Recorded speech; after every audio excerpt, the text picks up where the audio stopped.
Hi there.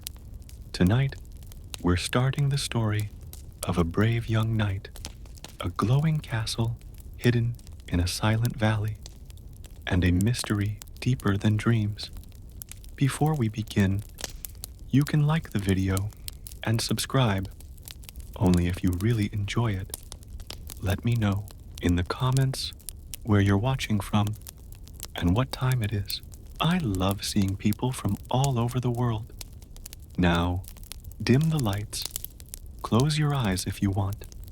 Let's slowly drift into the world of Arthur's court and the secret path to the Lady of the Fountain.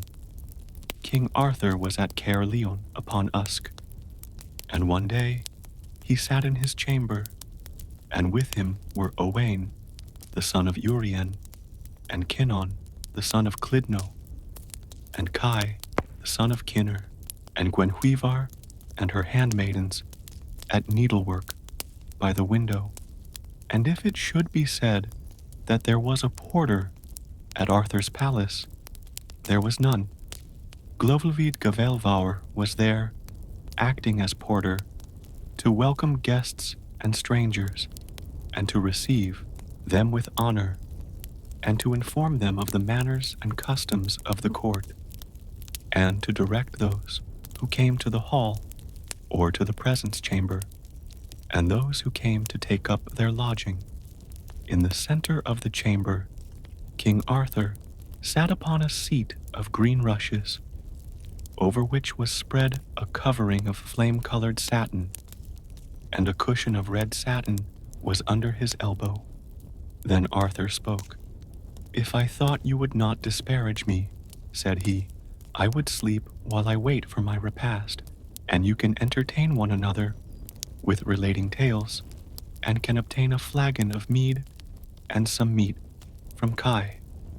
And the king went to sleep, and Kynon, the son of Clydno, asked Kai for that which Arthur had promised them. "I, too, will have the good tale which he promised to me," said Kai. "Nay," answered Kynon, "fairer will it be for thee to fulfill Arthur's behest in the first place, and then we will tell thee the best tale that we know." So Kai went to the kitchen and to the mead cellar, and returned bearing a flagon of mead, and a golden goblet, and a handful of skewers, upon which were broiled collops of meat. Then they ate the collops, and began to drink the mead. "Now," said Kai, "it is time for you to give me my story." "Kynon," said Owain, "do thou pay to Kai the tale that is his due." "Truly," said Kynon, "thou art older, and art a better teller of tales, and hast seen more marvelous things than I. Do thou therefore pay Kai his tale. Begin thyself," quoth Owain, "with the best that thou knowest." "I will do so," answered Kynon. "I was the only son of my mother and father, and I was exceedingly aspiring, and my daring was very great. I thought there was no enterprise in the world too mighty for me, and after I had achieved all the adventures that were in my own country, I equipped myself and set forth to journey through deserts and distant regions, and at length it chanced that I came to the fairest valley in the world, wherein were trees of equal growth, and a river ran through the valley, and a path was by the side of the river, and I followed the path until midday, and continued my journey along the remainder of the valley until the evening, and at the extremity of a plain I came to a large and lustrous castle, at the foot of which was a torrent, and I approached the castle, and there I beheld two youths with yellow curling hair, each with a frontlet of gold upon his head, and clad in a garment of yellow satin, and they had gold clasps upon their insteps. In the hand of each of them was an ivory bow strung with the sinews of the stag. and their arrows had shafts of the bone of the whale, and were winged with peacock's feathers. The shafts also had golden heads, and they had daggers with blades of gold, and with hilts of the bone of the whale, and they were shooting their daggers. And a little way from them I saw a man in the prime of life, with his beard newly shorn, clad in a robe and a mantle of yellow satin, and round the top of his mantle was a band of gold lace. On his feet were shoes of variegated leather, fastened by 2 bosses of gold. When I saw him, I went towards him and saluted him, and such was his courtesy that he no sooner received my greeting than he returned it, and he went with me towards the castle. Now there were no dwellers in the castle except those who were in one hall, and there I saw 24 damsels embroidering satin at a window. And this I tell thee, Kai, that the least fair of them was fairer than the fairest maid thou hast ever beheld in the island of Britain, and the least lovely of them was more lovely than Gwenwevar, the wife of Arthur, when she has appeared loveliest at the offering on the day of the Nativity, or at the feast of Easter. They rose up at my coming, and 6 of them took my horse, and divested me of my armor, and 6 others took my arms, and washed them in a vessel until they were perfectly bright. And the third 6 spread cloths upon the tables, and prepared meat, and the fourth 6 took off my soiled garments, and placed others upon me, namely, an undervest and a doublet of fine linen, and a robe and a surcoat, and a mantle of yellow satin with a broad gold band upon the mantle, and they placed cushions both beneath and around me, with coverings of red linen, and I sat down. Now the 6 maidens who had taken my horse unharnessed him, as well as if they had been the best squires in the island of Britain. Then behold, they brought bowls of silver wherein was water to wash, and towels of linen, some green and some white, and I washed. And in a little while the man sat down to the table, and I sat next to him, and below me sat all the maidens, except those who waited on us. And the table was of silver, and the cloths upon the table were of linen, and no vessel was served upon the table that was not either of gold, or of silver, or of buffalo horn. And our meat was brought to us. And verily, Kai, I saw there every sort of meat, and every sort of liquor that I have ever seen elsewhere. But the meat and the liquor were better served there than I have ever seen them in any other place. Until the repast was half over, neither the man nor any one of the damsels spoke a single word to me. But when the man perceived that it would be more agreeable to me to converse than to eat any more, he began to inquire of me who I was. I said I was glad to find that there was someone who would discourse with me, and that it was not considered so great a crime at that court for people to hold converse together. Chieftain, said the man, we would have talked to thee sooner, but we feared to disturb thee during thy repast. Now, however, we will discourse. Then I told the man who I was, and what was the cause of my journey, and said that I was seeking whether anyone was superior to me, or whether I could gain the mastery over all. The man looked upon me, and he smiled, and said, if I did not fear to distress thee too much, I would show thee that which thou seekest. Upon this I became anxious and sorrowful, and when the man perceived it, he said, if thou wouldest rather that I should show thee thy disadvantage than thine advantage. I will do so. Sleep here tonight, and in the morning arise early, and take the road upwards through the valley until thou reachest the wood through which thou camest hither. A little way within the wood thou wilt meet with a road branching off to the right, by which thou must proceed, until thou comest to a large sheltered glade with a mound in the center, and thou wilt see a black man of great stature on the top of the mound. He is not smaller in size than two of the men of this world. He has but 1 foot and 1 eye in the middle of his forehead, and he has a club of iron, and it is certain that there are no 2 men in the world who would not find their burden in that club. And he is not a comely man, but on the contrary, he is exceedingly ill-favored, and he is the woodward of that wood. And thou wilt see 1,000 wild animals grazing around him. Inquire of him the way out of the glade, and he will reply to thee briefly, and will point out the road by which thou shalt find that which thou art in quest of. And long seemed that night to me. And the next morning I arose, and equipped myself, and mounted my horse, and proceeded straight through the valley to the wood. And I followed the crossroad which the man had pointed out to me, till at length I arrived at the glade. And there was I 3 times more astonished at the number of wild animals that I beheld than the man had said I should be. And the black man was there, sitting upon the top of the mound, huge of stature as the man had told me that he was. I found him to exceed by far the description he had given me of him.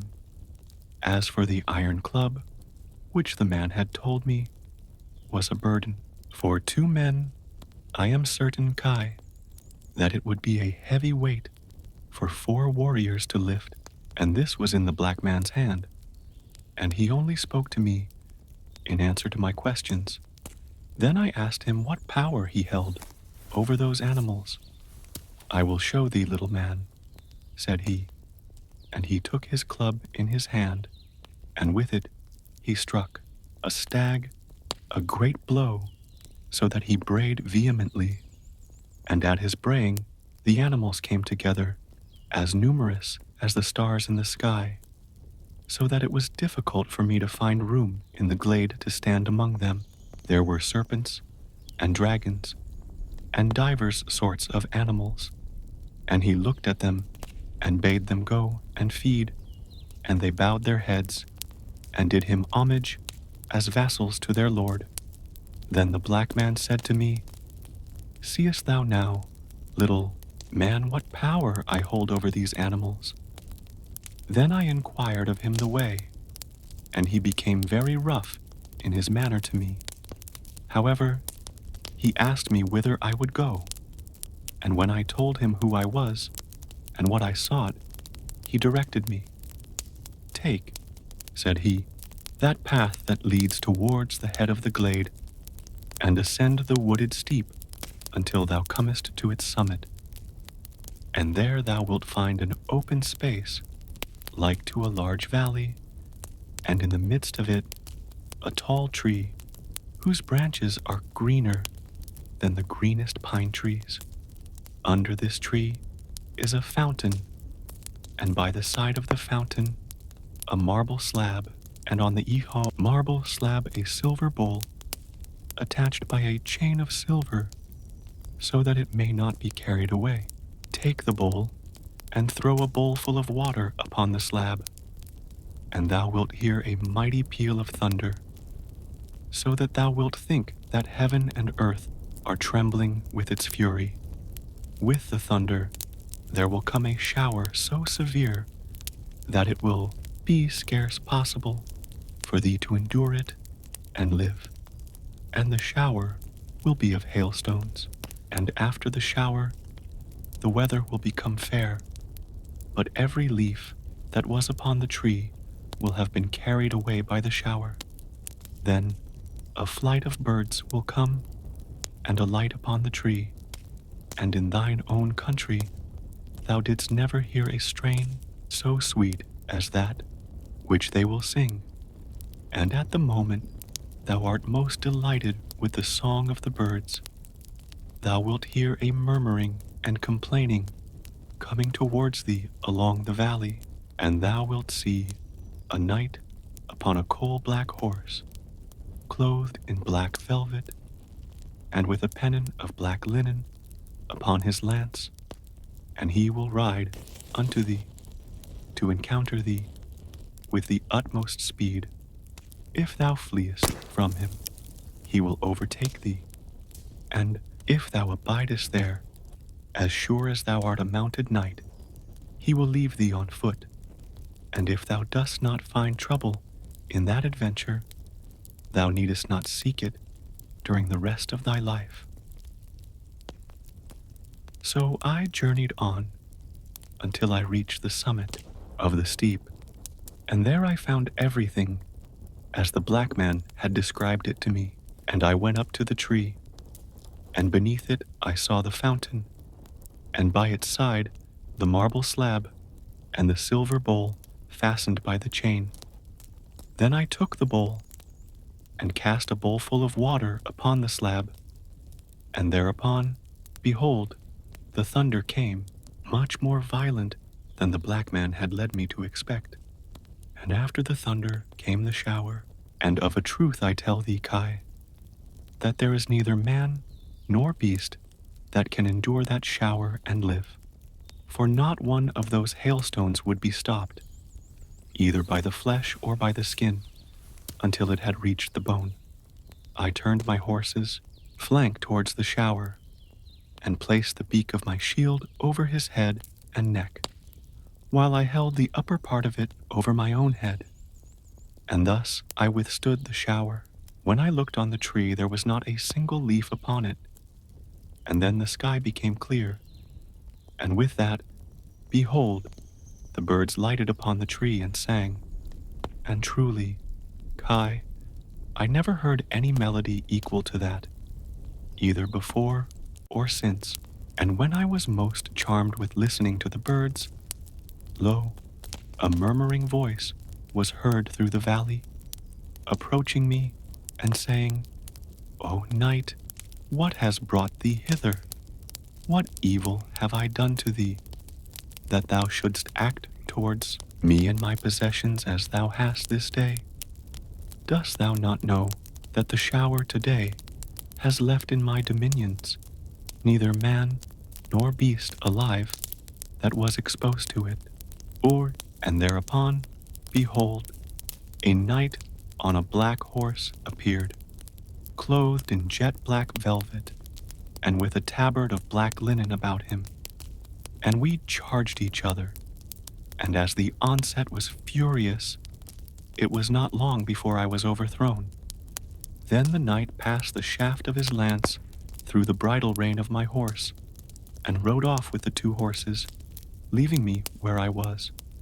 And he did not even bestow so much notice upon me as to imprison me, nor did he despoil me of my arms. So I returned along the road by which I had come, and when I reached the glade where the black man was, I confess to thee, Kai, it is a marvel that I did not melt down into a liquid pool, through the shame that I felt at the black man's derision. And that night I came to the same castle where I had spent the night preceding, and I was more agreeably entertained that night than I had been the night before, and I was better feasted, and I conversed freely with the inmates of the castle, and none of them alluded to my expedition to the fountain, neither did I mention it to any, and I remained there that night. When I arose on the morrow, I found, ready saddled, a dark bay palfrey, with nostrils as red as scarlet, and after putting on my armor and leaving there my blessing, I returned to my own court, and that horse I still possess, and he is in the stable yonder, and I declare that I would not part with him for the best palfrey in the island of Britain. Now, of a truth, Kai, no man ever before confessed to an adventure so much to his own discredit, and verily it seems strange to me that neither before nor since have I heard of any person besides myself who knew of this adventure, and that the subject of it should exist within King Arthur's dominions, without any other person lighting upon it. Now, quoth Owain, would it not be well to go and endeavor to discover that place? By the hand of my friend, said Kai, often dost thou utter that with thy tongue, which thou wouldst not make good with thy deeds. In very truth, said Gwenhwyvar, it were better thou wert hanged, Kai, than to use such uncourteous speech towards a man like Owain. By the hand of my friend, good lady, said Kai, thy praise of Owain is not greater than mine. With that, Arthur awoke, and asked if he had not been sleeping a little. Yes, lord, answered Owain, thou hast slept a while. Is it time for us to go to meat? It is, lord, said Owain. Then the horn for washing was sounded, and the king and all his household sat down to eat. And when the meal was ended, Owain withdrew to his lodging, and made ready his horse and his arms. On the morrow, with the dawn of day, he put on his armor, and mounted his charger, and traveled through distant lands, and over desert mountains, and at length he arrived at the valley which Kynon had described to him, and he was certain that it was the same that he sought, and journeying along the valley, by the side of the river, he followed its course till he came to the plain, and within sight of the castle. When he approached the castle, he saw the youths shooting their daggers in the place where Kynon had seen them, and the yellow man, to whom the castle belonged, standing hard by. And no sooner had Owain saluted the yellow man than he was saluted by him in return. And he went forward towards the castle, and there he saw the chamber. And when he had entered the chamber, he beheld the maidens working at satin embroidery in chairs of gold, and their beauty and their comeliness seemed to Owain far greater than Kynon had represented to him. And they rose to wait upon Owain, as they had done to Kynon, and the meal which they set before him gave more satisfaction to Owain than it had done to Kynon. About the middle of the repast, the yellow man asked Owain the object of his journey, and Owain made it known to him, and said, I am in quest of the knight who guards the fountain. Upon this, the yellow man smiled, and said that he was as loth to point out that adventure to Owain as he had been to Kynon. However, he described the whole to Owain, and they retired to rest. The next morning, Owain found his horse, made ready for him by the damsels, and he set forward, and came to the glade where the black man was. And the stature of the black man seemed more wonderful to Owain than it had done to Kynon. And Owain asked of him his road, and he showed it to him. And Owain followed the road, as Kynon had done, till he came to the green tree, and he beheld the fountain, and the slab beside the fountain, with the bowl upon it. And Owain took the bowl, and threw a bowlful of water upon the slab, and lo, the thunder was heard, and after the thunder came the shower, much more violent than Kynon had described, and after the shower the sky became bright, and when Owain looked at the tree, there was not one leaf upon it, and immediately the birds came and settled upon the tree, and sang. And when their song was most pleasing to Owain, he beheld a knight coming towards him through the valley, and he prepared to receive him, and encountered him violently. Having broken both their lances, they drew their swords and fought blade to blade. Then Owain struck the knight a blow through his helmet, headpiece, and visor, and through the skin, and the flesh, and the bone, until it wounded the very brain. Then the Black Knight felt that he had received a mortal wound, upon which he turned his horse's head and fled, and Owain pursued him and followed close upon him, although he was not near enough to strike him with his sword.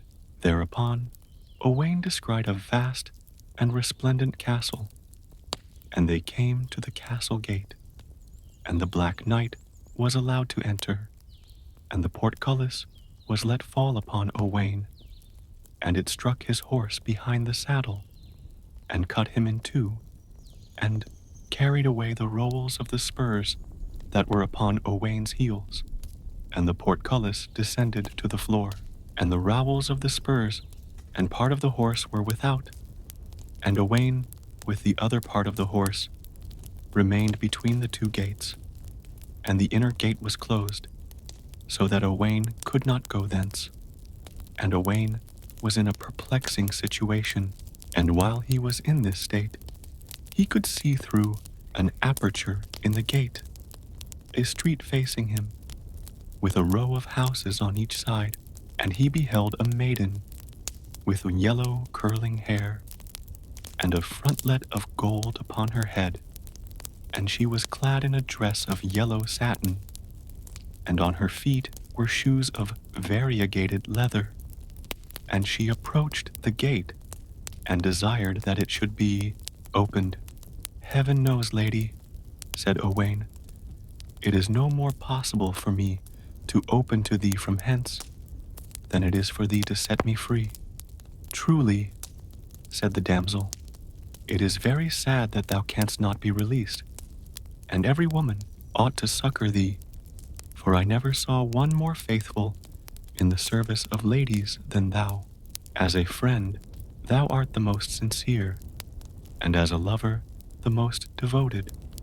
Therefore," quoth she, "whatever is in my power to do for thy release, I will do it. Take this ring, and put it on thy finger, with the stone inside thy hand, and close thy hand upon the stone, and as long as thou concealest it, it will conceal thee. When they have consulted together, they will come forth to fetch thee, in order to put thee to death, and they will be much grieved that they cannot find thee. And I will await thee on the horse block yonder, and thou wilt be able to see me, though I cannot see thee. Therefore come and place thy hand upon my shoulder, that I may know that thou art near me.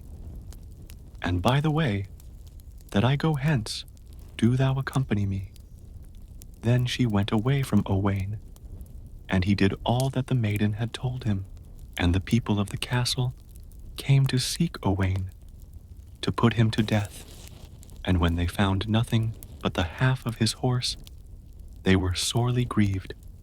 And Owain vanished from among them, and went to the maiden, and placed his hand upon her shoulder, whereupon she set off, and Owain followed her, until they came to the door of a large and beautiful chamber, and the maiden opened it, and they went in, and closed the door. And Owain looked around the chamber, and behold, there was not even a single nail in it that was not painted with gorgeous colors, and there was not a single panel that had not sundry images in gold portrayed upon it. The maiden kindled a fire, and took water in a silver bowl, and put a towel of white linen on her shoulder, and gave Owain water to wash. Then she placed before him a silver table inlaid with gold, upon which was a cloth of yellow linen, and she brought him food. And of a truth, Owain had never seen any kind of meat that was not there in abundance, but it was better cooked there than he had ever found it in any other place, nor did he ever see so excellent a display of meat and drink as there. And there was not one vessel from which he was served that was not of gold or of silver. And Owain ate and drank until late in the afternoon, when lo, they heard a mighty clamor in the castle, and Owain asked the maiden what that outcry was. "They are administering extreme unction," said she, "to the nobleman who owns the castle."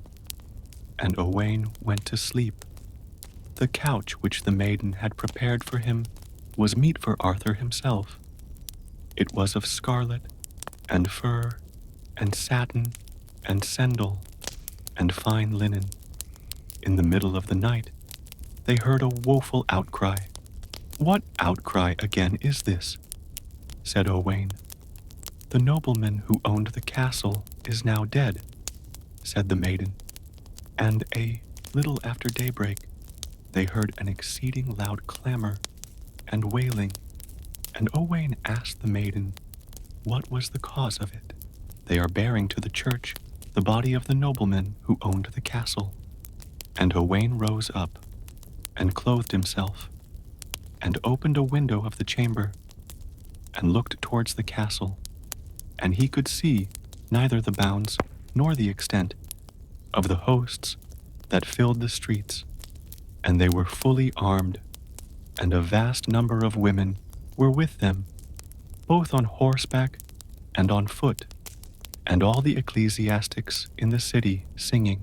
And it seemed to Owain that the sky resounded with the vehemence of their cries, and with the noise of the trumpets, and with the singing of the ecclesiastics. In the midst of the throng he beheld the bier, over which was a veil of white linen, and wax tapers were burning beside and around it. And none that supported the bier was lower in rank than a powerful baron. Never did Owain see an assemblage so gorgeous, with satin and silk and sendal. And following the train, he beheld a lady with yellow hair falling over her shoulders and stained with blood, and about her a dress of yellow satin, which was torn. Upon her feet were shoes of variegated leather, and it was a marvel that the ends of her fingers were not bruised, from the violence with which she smote her hands together. Truly, she would have been the fairest lady Owain ever saw, had she been in her usual guise. And her cry was louder than the shout of the men, or the clamor of the trumpets. No sooner had he beheld the lady than he became inflamed with her love, so that it took entire possession of him. Then he inquired of the maiden who the lady was. "Heaven knows," replied the maiden. "She may be said to be the fairest, and the most chaste, and the most liberal, and the wisest, and the most noble of women. And she is my mistress, and she is called the Countess of the Fountain, the wife of him whom thou didst slay yesterday." "Verily," said Owain, "she is the woman that I love best." "Verily," said the maiden, "she shall also love thee, not a little." And with that, the maid arose, and kindled a fire, and filled a pot with water, and placed it to warm, and she brought a towel of white linen, and placed it around Owain's neck, and she took a goblet of ivory, and a silver basin, and filled them with warm water, wherewith she washed Owain's head. Then she opened a wooden casket, and drew forth a razor, whose haft was of ivory, and upon which were 2 rivets of gold. And she shaved his beard, and she dried his head and his throat with the towel. Then she rose up from before Owain, and brought him to eat. And truly Owain had never so good a meal, nor was he ever so well served. When he had finished his repast, the maiden arranged his couch. "Come here," said she, "and sleep, and I will go and woo for thee." And Owain went to sleep, and the maiden shut the door of the chamber after her, and went towards the castle. When she came there, she found nothing but mourning and sorrow, and the countess in her chamber could not bear the sight of anyone through grief. Lund came and saluted her, but the countess answered her not, and the maiden bent down towards her, and said, "What aileth thee, that thou answerest no one today?" "Lund," said the countess, "what change hath befallen thee, that thou hast not come to visit me in my grief? It was wrong in thee, and I, having made thee rich, it was wrong in thee, that thou didst not come to see me in my distress. That was wrong in thee. Truly," said Lund, "I thought thy good sense was greater than I find it to be. Is it well for thee to mourn after that good man, or for anything else that thou canst not have?" "I declare to heaven," said the countess, "that in the whole world there is not a man equal to him." "Not so," said Luned, "for an ugly man would be as good as, or better than he." "I declare to heaven," said the countess, "that were it not repugnant to me to cause to be put to death one whom I have brought up, I would have thee executed for making such a comparison to me. As it is, I will banish thee." "I am glad," said Luned, "that thou hast no other cause to do so than that I would have been of service to thee where thou didst not know what was to thine advantage, and henceforth evil betide whichever of us shall make the first advance towards reconciliation to the other, whether I should seek an invitation from thee, or thou of thine own accord shouldst send to invite me." With that, Luned went forth, and the countess arose and followed her to the door of the chamber, and began coughing loudly. And when Luned looked back, the countess beckoned to her, and she returned to the countess. "In truth," said the countess, "evil is thy disposition, but if thou knowest what is to my advantage, declare it to me." "I will do so," quoth she. "Thou knowest that, except by warfare and arms, it is impossible for thee to preserve thy possessions. Delay not, therefore, to seek someone who can defend them." "And how can I do that?" said the countess. "I will tell thee," said Luned.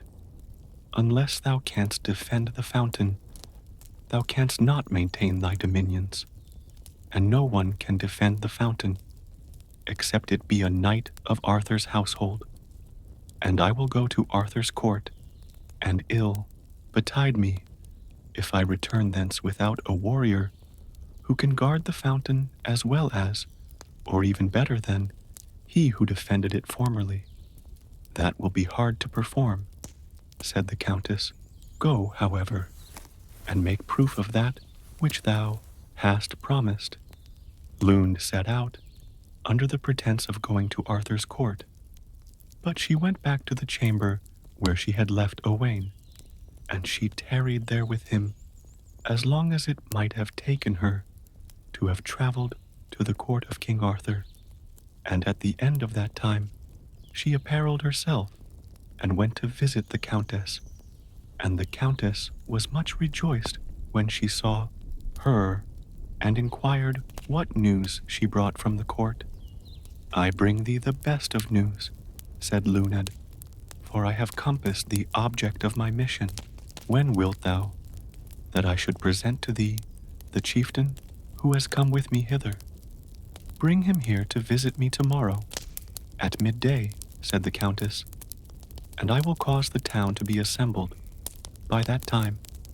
And Lund returned home, and the next day, at noon, Owain arrayed himself in a coat and a surcoat, and a mantle of yellow satin, upon which was a broad band of gold lace, and on his feet were high shoes of variegated leather, which were fastened by golden clasps in the form of lions, and they proceeded to the chamber of the countess.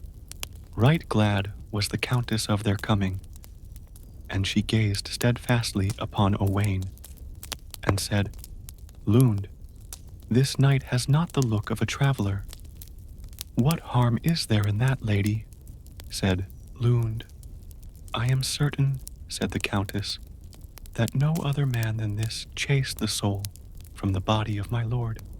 So much the better for thee, lady, said Lund, for had he not been stronger than thy lord, he could not have deprived him of life.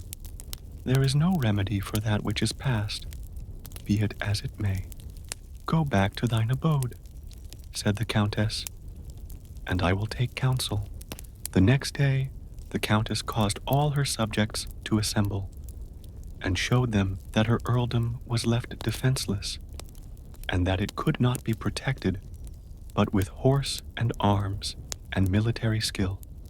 Therefore, said she, this is what I offer for your choice. Either let one of you take me, or give your consent for me to take a husband from elsewhere to defend my dominions. So they came to the determination that it was better that she should have permission to marry someone from elsewhere, and thereupon she sent for the bishops and archbishops to celebrate her nuptials with Owain, and the men of the earldom did Owain homage, and Owain defended the fountain with lance and sword, and this is the manner in which he defended it. Whensoever a knight came there, he overthrew him and sold him for his full worth, and what he thus gained he divided among his barons and his knights, and no man in the whole world could be more beloved than he was by his subjects. And it was thus for the space of 3 years. It befell that as Gwalchmai went forth one day with King Arthur, he perceived him to be very sad and sorrowful, and Gwalchmai was much grieved to see Arthur in this state, and he questioned him, saying, O my lord, what has befallen thee? In sooth, Gwalchmai, said Arthur, I am grieved concerning Owain, whom I have lost these 3 years, and I shall certainly die if the 4th year passes without my seeing him. Now I am sure that it is through the tale which Kynon, the son of Clydno, related, that I have lost Owain. There is no need for thee, said Gwalchmai, to summon to arms thy whole dominions on this account, for thou thyself and the men of thy household will be able to avenge Owain if he be slain, or to set him free if he be in prison, and, if alive, to bring him back with thee. And it was settled according to what Gwalchmai had said. Then Arthur and the men of his household prepared to go and seek Owain, and their number was 3,000, besides their attendants, and Kynon, the son of Clydno, acted as their guide. And Arthur came to the castle where Kynon had been before, and when he came there, the youths were shooting in the same place, and the yellow man was standing hard by. When the yellow man saw Arthur, he greeted him and invited him to the castle, and Arthur accepted his invitation, and they entered the castle together, and great as was the number of his retinue, their presence was scarcely observed in the castle, so vast was its extent, and the maidens rose up to wait on them, and the service of the maidens appeared to them all to excel any attendants they had ever met with, and even the pages who had charge of the horses were no worse served that night than Arthur himself would have been in his own palace. The next morning Arthur set out thence, with Kynon for his guide, and came to the place where the black man was, And the stature of the black man was more surprising to Arthur than it had been represented to him. And they came to the top of the wooded steep and traversed the valley till they reached the green tree, where they saw the fountain and the ewe bowl and the slab. And upon that Kai came to Arthur and spoke to him. "My lord," said he, "I know the meaning of all this, and my request is that thou wilt permit me to throw the water on the slab and to receive the first adventure that may befall." And Arthur gave him leave. Then Kai threw a bowlful of water upon the slab, and immediately there came the thunder, and after the thunder, the shower, and such a thunderstorm they had never known before, and many of the attendants who were in Arthur's train were killed by the shower. After the shower had ceased, the sky became clear, and on looking at the tree, they beheld it completely leafless. Then the birds descended upon the tree, and the song of the birds was far sweeter than any strain they had ever heard before. Then they beheld a knight on a coal-black horse, clothed in black satin, coming rapidly towards them, and Kai met him and encountered him, and it was not long before Kai was overthrown, and the knight withdrew, and Arthur and his host encamped for the night.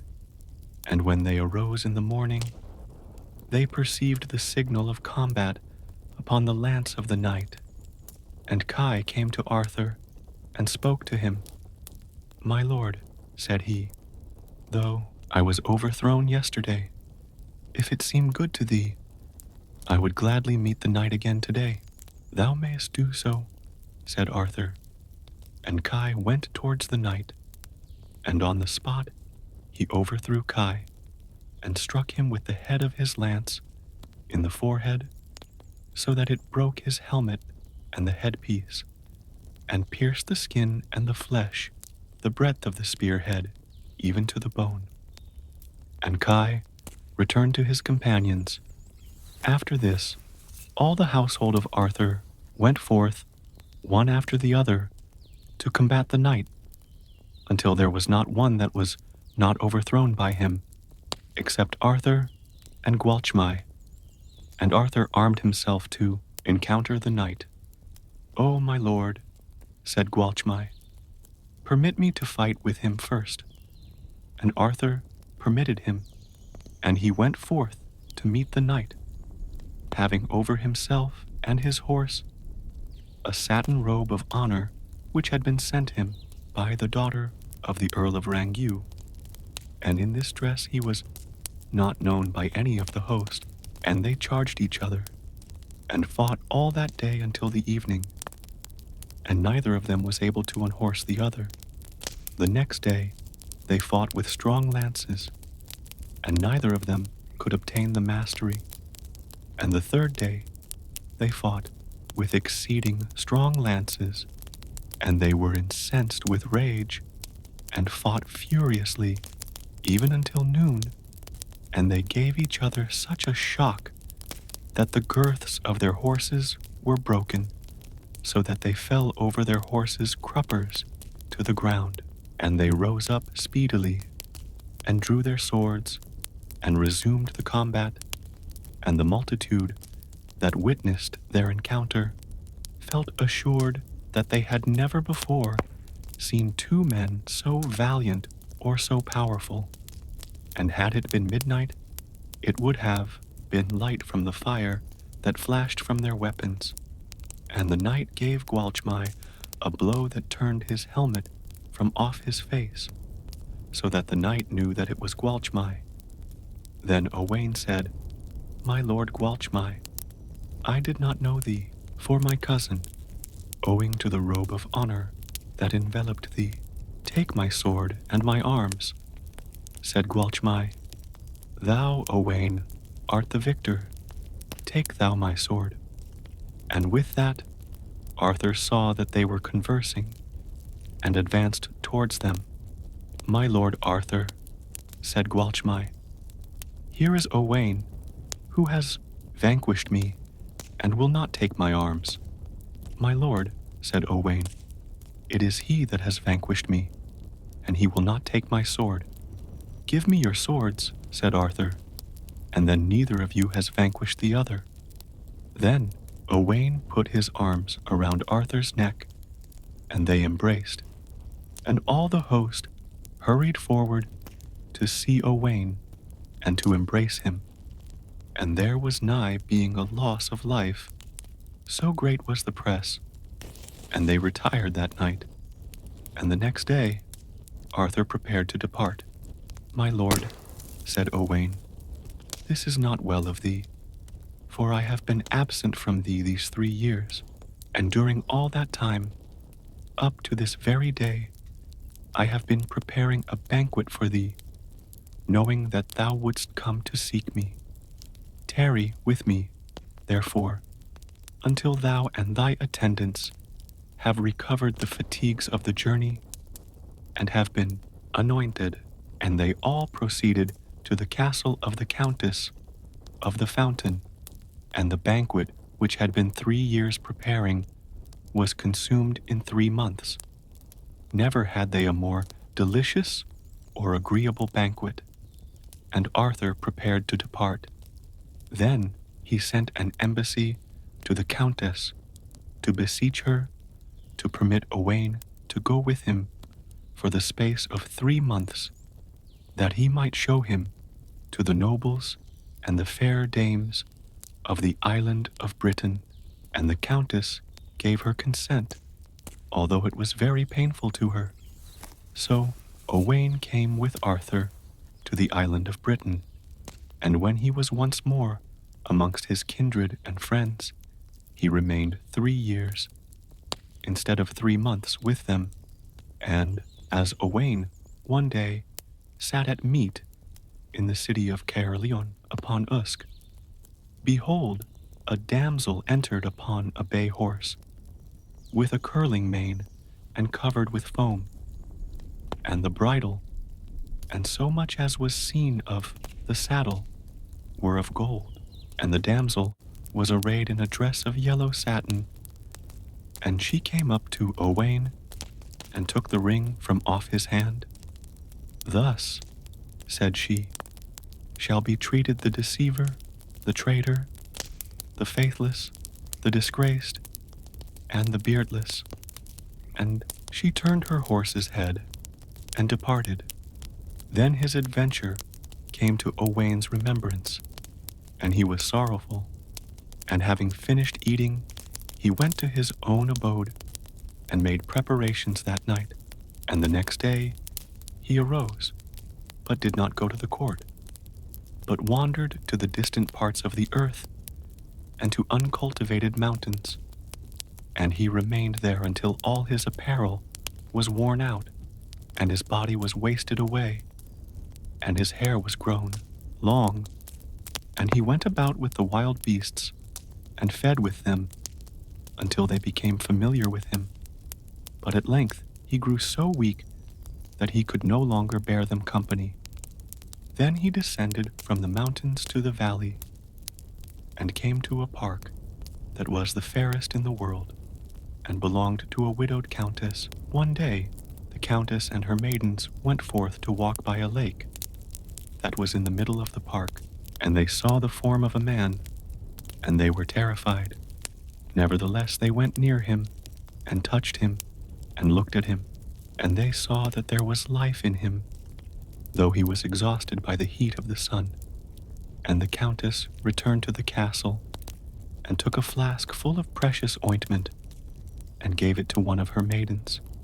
Go with this, said she, and take with thee yonder horse and clothing, and place them near the man we saw just now, and anoint him with this balsam near his heart.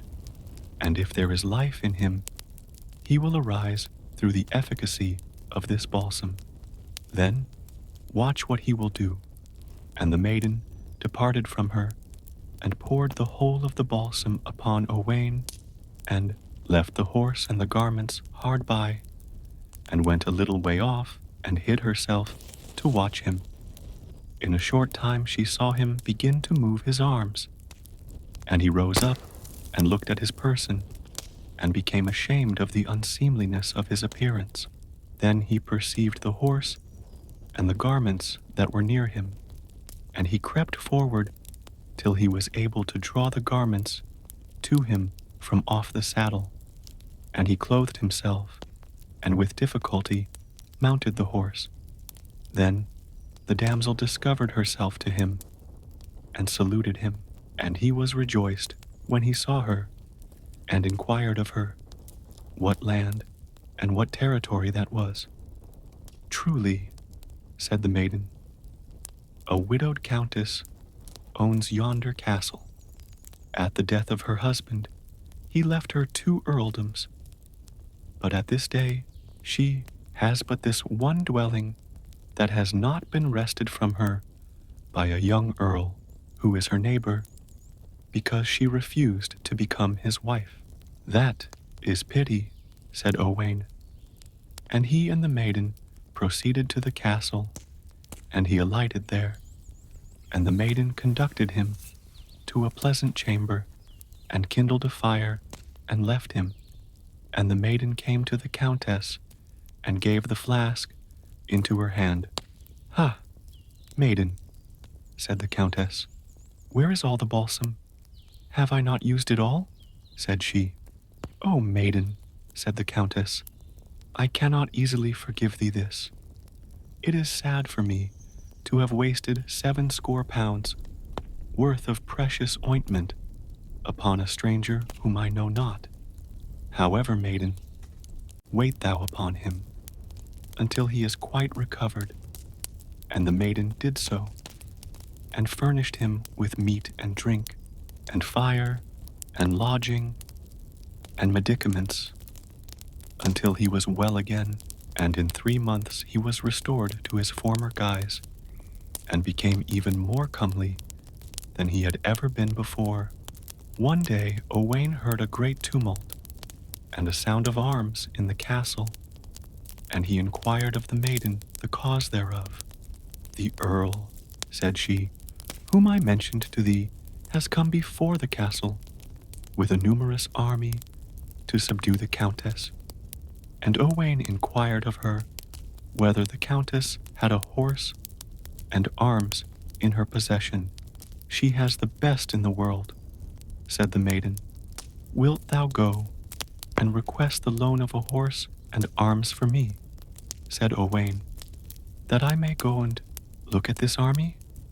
I will, said the maiden, and she came to the countess and told her what Owain had said. And the countess laughed. Truly, said she, I will even give him a horse and arms forever. Such a horse and such arms had he never yet, and I am glad that they should be taken by him today, lest my enemies should have them against my will tomorrow. Yet I know not what he would do with them. The countess bade them bring out a beautiful black steed, upon which was a beechen saddle, and a suit of armor for man and horse. And Owain armed himself, and mounted the horse, and went forth, attended by 2 pages, completely equipped with horses and arms. And when they came near to the earl's army, they could see neither its extent nor its extremity. And Owain asked the pages in which troop the earl was. In yonder troop, said they, in which are 4 yellow standards. 2 of them are before, and 2 behind him. Now, said Owain, do you return and await me near the portal of the castle. So they returned, and Owain pressed forward until he met the earl.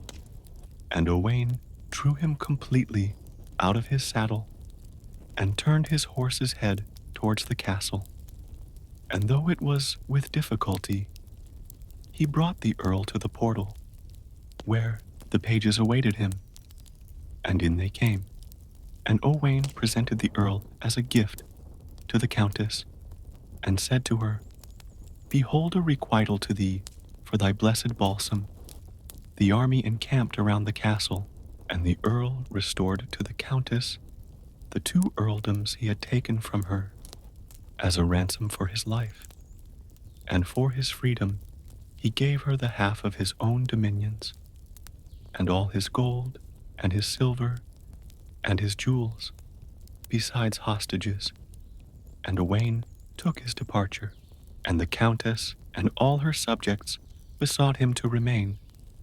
But Owain chose rather to wander through distant lands and deserts, and as he journeyed, he heard a loud yelling in a wood, and it was repeated a second and a third time, and Owain went towards the spot and beheld a huge craggy mound in the middle of the wood, on the side of which was a grey rock, and there was a cleft in the rock, and a serpent was within the cleft, and near the rock stood a black lion, and every time the lion sought to go thence, the serpent darted towards him to attack him, and Owain unsheathed his sword and drew near to the rock, and as the serpent sprang out, he struck him with his sword and cut him in 2, and he dried his sword and went on his way as before. But behold, the lion followed him and played about him, as though it had been a greyhound that he had reared. They proceeded thus throughout the day until the evening, and when it was time for Owain to take his rest, he dismounted and turned his horse loose in a flat and wooded meadow, and he struck fire, and when the fire was kindled, the lion brought him fuel enough to last for 3 nights, and the lion disappeared, and presently the lion returned, bearing a fine, large roebuck, and he threw it down before Owain, who went towards the fire with it, and Owain took the roebuck, and skinned it, and placed collops of its flesh upon skewers around the fire. The rest of the buck he gave to the lion to devour. While he was doing this, he heard a deep sigh near him, and a second, and a third, and Owain called out to know whether the sigh he heard proceeded from a mortal, and he received answer that it did. "Who art thou?" said Owain. "Truly," said the voice, "I am Lund, the handmaiden of the Countess of the Fountain." "And what dost thou here?" said Owain. "I am imprisoned," said she, "on account of the knight who came from Arthur's court, and married the Countess, and he stayed a short time with her, but he afterwards departed for the court of Arthur, and has not returned since, and he was the friend I loved best in the world. And 2 of the pages in the Countess's chamber traduced him, and called him a deceiver, and I told them that they too were not a match for him alone. So they imprisoned me in the stone vault, and said that I should be put to death, unless he came himself to deliver me by a certain day, and that is no further off than the day after tomorrow, and I have no one to send to seek him for me, and his name is Owain, the son of Urien. And art thou certain that if that knight knew all this, he would come to thy rescue?" I'm most certain of it," said she. When the collops were cooked, Owain divided them into 2 parts, between himself and the maiden, and after they had eaten, they talked together until the day dawned. And the next morning Owain inquired of the damsel if there was any place where he could get food and entertainment for that night. "There is, lord," said she. "Cross over yonder, and go along the side of the river, and in a short time thou wilt see a great castle, in which are many towers, and the earl who owns that castle is the most hospitable man in the world. There thou mayest spend the night. Never did sentinel keep stricter watch over his lord than the lion that night over Owain. And Owain accoutered his horse, and passed across by the ford, and came in sight of the castle, and he entered it, and was honorably received, and his horse was well cared for, and plenty of fodder was placed before him. Then the lion went and lay down in the horse's manger, so that none of the people of the castle dared to approach him. The treatment which Owain met with there was such as he had never known elsewhere, for everyone was as sorrowful as though death had been upon him. And they went to meat, and the earl sat upon one side of Owain, and on the other side his only daughter.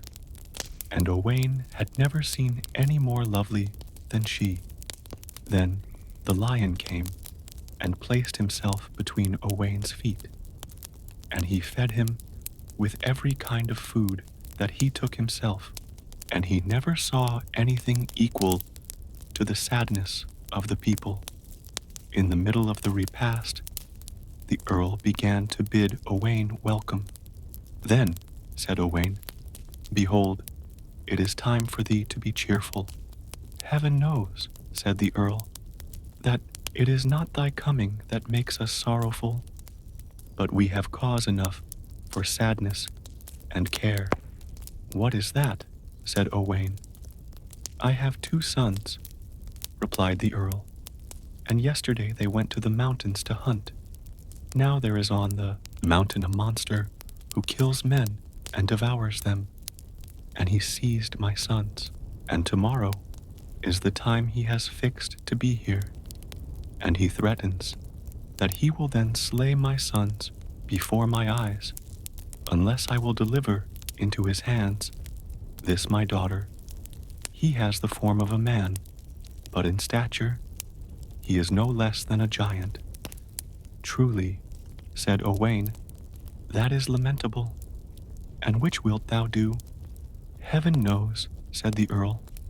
"It will be better that my sons should be slain against my will, than that I should voluntarily give up my daughter to him to ill-treat and destroy." Then they talked about other things, and Owain stayed there that night.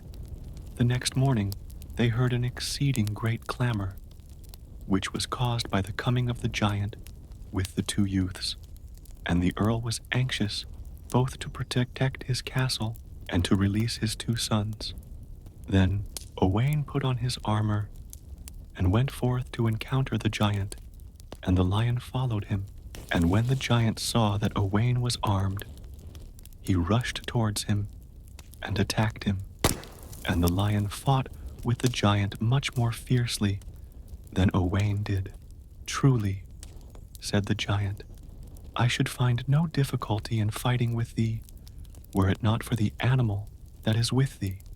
Upon that, Owain took the lion back to the castle and shut the gate upon him, and then he returned to fight the giant as before, and the lion roared very loud, for he heard that it went hard with Owain, and he climbed up till he reached the top of the earl's hall, and thence he got to the top of the castle, and he sprang down from the walls and went and joined Owain, and the lion gave the giant a stroke with his paw, which tore him from his shoulder to his hip, and his heart was laid bare, and the giant fell down dead.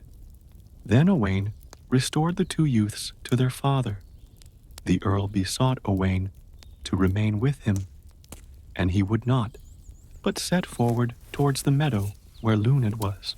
And when he came there, he saw a great fire kindled, and 2 youths with beautiful, curling auburn hair were leading the maiden to cast her into the fire.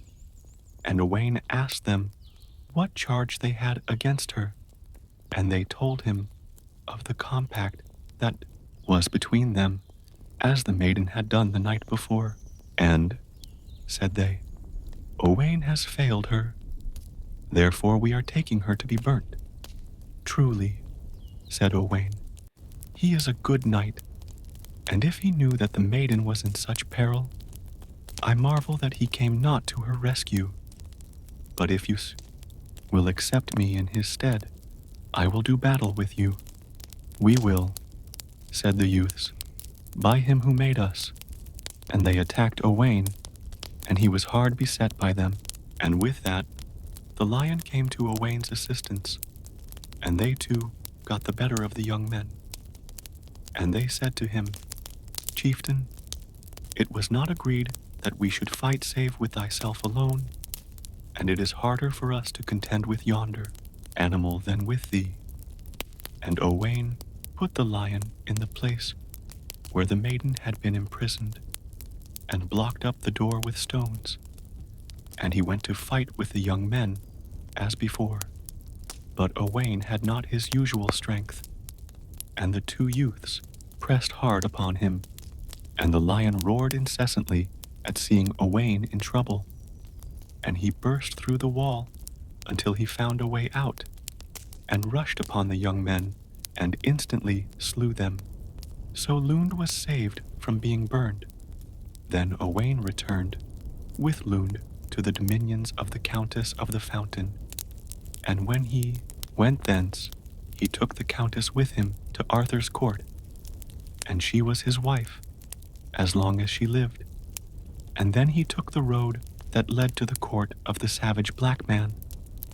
And Owain fought with him, and the lion did not quit Owain until he had vanquished him. And when he reached the court of the savage black man, he entered the hall, and beheld 24 ladies, the fairest that could be seen, and the garments which they had on were not worth 24 pence, and they were as sorrowful as death. And Owain asked them the cause of their sadness, and they said, We are the daughters of earls, and we all came here with our husbands, whom we dearly loved, and we were received with honor and rejoicing, and we were thrown into a state of stupor. And while we were thus, the demon who owns this castle slew all our husbands, and took from us our horses and our raiment, and our gold and our silver, and the corpses of our husbands are still in this house, and many others with them. And this, chieftain, is the cause of our grief, and we are sorry that thou art come hither, lest harm should befall thee. And Owain was grieved when he heard this, and he went forth from the castle, and he beheld a knight approaching him, who saluted him in a friendly and cheerful manner, as if he had been a brother. And this was the savage black man. In very sooth, said Owain, it is not to seek thy friendship that I am here. In sooth, said he, thou shalt not find it then. And with that, they charged each other, and fought furiously. And Owain overcame him, and bound his hands behind his back. Then the black savage besought Owain to spare his life, and spoke thus, My lord Owain, said he, it was foretold that thou shouldst come hither and vanquish me, and thou hast done so. I was a robber here, and my house was a house of spoil, but grant me my life, and I will become the keeper of an hospice, and I will maintain this house as an hospice for weak and for strong, as long as I live, for the good of thy soul. And Owain accepted this proposal of him, and remained there that night. And the next day he took the 24 ladies, and their horses, and their raiment, and what they possessed of goods and jewels, and proceeded with them to Arthur's court. And if Arthur was rejoiced when he saw him, after he had lost him the first time, his joy was now much greater.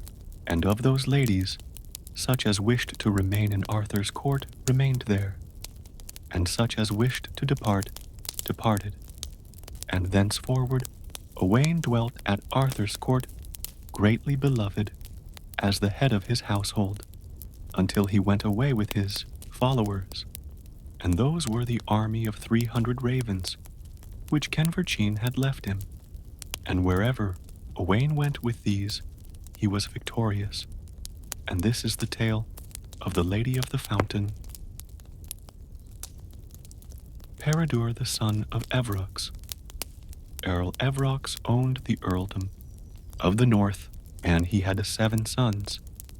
And Evroc maintained himself not so much by his own possessions as by attending tournaments, and wars, and combats. And as it often befalls those who join in encounters and wars, he was slain, and 6 of his sons likewise. Now the name of his 7th son was Peredur, and he was the youngest of them, and he was not of an age to go to wars and encounters. Otherwise, he might have been slain as well as his father and brothers. His mother was a scheming and thoughtful woman, and she was very solicitous concerning this her only son and his possessions. So she took counsel with herself to leave the inhabited country and to flee to the deserts and unfrequented wildernesses, and she permitted none to bear her company thither but women and boys and spiritless men, who were both unaccustomed and unequal to war and fighting, and none dared to bring either horses or arms where her son was, lest he should set his mind upon them. And the youth went daily to divert himself in the forest by flinging sticks and staves. And one day he saw his mother's flock of goats, and near the goats 2 hinds were standing, and he marveled greatly that these 2 should be without horns, while the others had them. And he thought they had long run wild, and on that account they had lost their horns. And by activity and swiftness of foot, he drove the hinds and the goats together into the house which there was for the goats at the extremity of the forest. Then Peredur returned to his mother. "Ah, mother," said he, "a marvelous thing have I seen in the wood. 2 of thy goats have run wild, and lost their horns, through their having been so long missing in the wood. And no man had ever more trouble than I had to drive them in." Then they all arose and went to see. And when they beheld the hinds, they were greatly astonished. And one day they saw 3 knights coming along the horse road on the borders of the forest.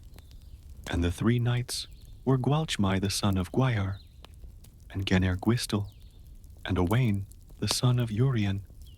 And Owain kept on the track of the knight who had divided the apples in Arthur's court, whom they were in pursuit of. "Mother," said Peredur, "what are those yonder?" "They are angels, my son," said she. "By my faith," said Peredur, "I will go and become an angel with them." And Peredur went to the road and met them. "Tell me, good soul," said Owain, "sawest thou a knight pass this way, either today or yesterday?" "I know not," answered he, "what a knight is. Such an one as I am," said Owain. "If thou wilt tell me what I ask thee, I will tell thee that which thou askest me." "Gladly will I do so," replied Owain. "What is this?" demanded Peredur, concerning the saddle. "It is a saddle," said Owain. Then he asked about all the accoutrements which he saw upon the men, and the horses, and the arms, and what they were for, and how they were used. And Owain showed him all these things fully, and told him what use was made of them. "Go forward," said Peredur, "for I saw such an one as thou inquirest for, and I will follow thee." Then Peredur returned to his mother and her company. And he said to her, Mother, those were not angels, but honorable knights. Then his mother swooned away, and Peredur went to the place where they kept the horses that carried firewood and that brought meat and drink from the inhabited country to the desert. And he took a bony, piebald horse, which seemed to him the strongest of them, and he pressed a pack into the form of a saddle, and with twisted twigs he imitated the trappings which he had seen upon the horses. And when Peredur came again to his mother, the countess had recovered from her swoon. My son, said she, desirest thou to ride forth? Yes, with thy leave, said he. Wait, then, that I may counsel thee before thou goest. Willingly, he answered. Speak quickly. Go forward then, she said, to the court of Arthur, where there are the best and the boldest and the most bountiful of men, and wherever thou seest a church, repeat there thy paternoster unto it. And if thou see meat and drink, and have need of them, and none have the kindness or the courtesy to give them to thee, take them thyself. If thou hear an outcry, proceed towards it, especially if it be the outcry of a woman. If thou see a fair jewel, possess thyself of it, and give it to another, for thus thou shalt obtain praise. If thou see a fair woman, pay thy court to her, whether she will or no, for thus thou wilt render thyself a better and more esteemed man than thou wast before. After this discourse, Peredur mounted the horse, and taking a handful of sharp-pointed forks in his hand, he rode forth. And he journeyed 2 days and 2 nights in the woody wildernesses and in desert places, without food and without drink. Full of sharp-pointed forks in his hand, he rode forth, and he journeyed 2 days and 2 nights in the woody wildernesses and in desert places, without food and without drink.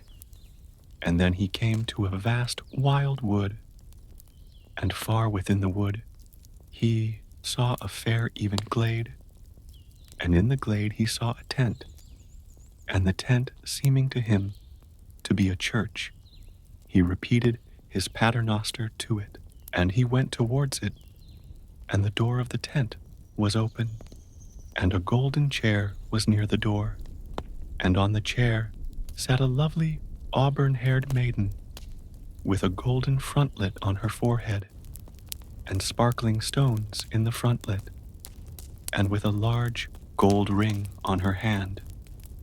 And Peredur dismounted and entered the tent, and the maiden was glad at his coming, and bade him welcome. At the entrance of the tent, he saw food, and 2 flasks full of wine, and 2 loaves of fine wheaten flour, and collops of the flesh of the wild boar. My mother told me, said Peredur, wheresoever I saw meat and drink, to take it. Take the meat and welcome, chieftain, said she. So Peredur took half of the meat and of the liquor himself, and left the rest to the maiden. And when Peredur had finished eating, he bent upon his knee before the maiden. My mother, said he, told me, wheresoever I saw a fair jewel, to take it. Do so, my soul, said she. So Peredur took the ring, and he mounted his horse, and proceeded on his journey. After this, behold, the knight came to whom the tent belonged, and he was the lord of the glade. And he saw the track of the horse, and he said to the maiden, Tell me who has been here since I departed. A man, said she, of wonderful demeanor. And she described to him what Peredur's appearance and conduct had been. Tell me, said he, did he offer thee any wrong? No, answered the maiden. By my faith, he harmed me not. By my faith, I do not believe thee, and until I can meet with him and revenge the insult he has done me, and wreak my vengeance upon him, thou shalt not remain 2 nights in the same house. And the knight arose and set forth to seek Peredur. Meanwhile, Peredur journeyed on towards Arthur's court, and before he reached it, another knight had been there, who gave a ring of thick gold at the door of the gate for holding his horse, and went into the hall where Arthur and his household, and Gwenhwyvar and her maidens, were assembled. And the page of the chamber was serving Gwenhwyvar with a golden goblet. Then the knight dashed the liquor that was therein upon her face, and upon her stomacher, and gave her a violent blow on the face, and said, If any have the boldness to dispute this goblet with me, and to revenge the insult to Gwenhwyvar, let him follow me to the meadow, and there I will await him. So the knight took his horse, and rode to the meadow, and all the household hung down their heads, lest any of them should be requested to go and avenge the insult to Gwenhwyvar. For it seemed to them that no one would have ventured on so daring an outrage unless he possessed such powers through magic or charms, that none could be able to take vengeance upon him. Then, behold, Peredur entered the hall, upon the bony piebald horse, with the uncouth trappings upon it, and in this way he traversed the whole length of the hall. In the center of the hall stood Kai. Tell me, tall man, said Peredur, is that Arthur yonder? What wouldest thou with Arthur? Asked Kai. My mother told me to go to Arthur, and receive the honor of knighthood. By my faith, said he, thou art all too meanly equipped with horse and with arms. Thereupon he was perceived by all the household, and they threw sticks at him.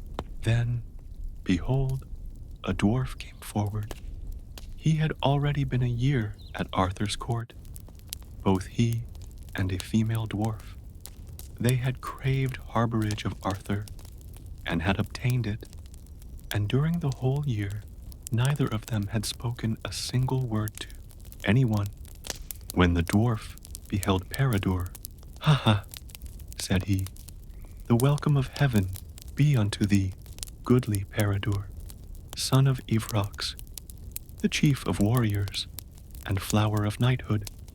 Truly, said Kai, thou art ill taught to remain a year mute at Arthur's court with choice of society, and now, before the face of Arthur and all his household, to call out and declare such a man as this, the chief of warriors and the flower of knighthood. And he gave him such a box on the ear that he fell senseless to the ground. Then exclaimed the female dwarf, Ha ha ha, goodly Peredur, son of Evroc, the welcome of heaven be unto thee, flower of knights and light of chivalry. Of a truth, maiden, said Kai, thou art ill-bred to remain mute for a year at the court of Arthur, and then to speak, as thou dost, of such a man as this. And Kai kicked her with his foot, so that she fell to the ground senseless. Tall man, said Peredur, show me which is Arthur. Hold thy peace, said Kai, and go after the knight who went hence to the meadow, and take from him the goblet, and overthrow him, and possess thyself of his horse and arms, and then thou shalt receive the order of knighthood. I will do so, tall man, said Peredur. So he turned his horse's head towards the meadow, and when he came there, the knight was riding up and down, proud of his strength and valor and noble mien. Tell me, said the knight, didst thou see anyone coming after me from the court? "The tall man that was there," said he, "desired me to come and overthrow thee, and to take from thee the goblet, and thy horse, and thy armor, for myself." "Silence," said the knight. "Go back to the court, and tell Arthur from me either to come himself, or to send some other to fight with me. And unless he do so quickly, I will not wait for him." "By my faith," said Peredur, "choose thou whether it shall be willingly or unwillingly, but I will have the horse, and the arms, and the goblet." And upon this, the knight ran at him furiously, and struck him a violent blow with the shaft of his spear, between the neck and the shoulder.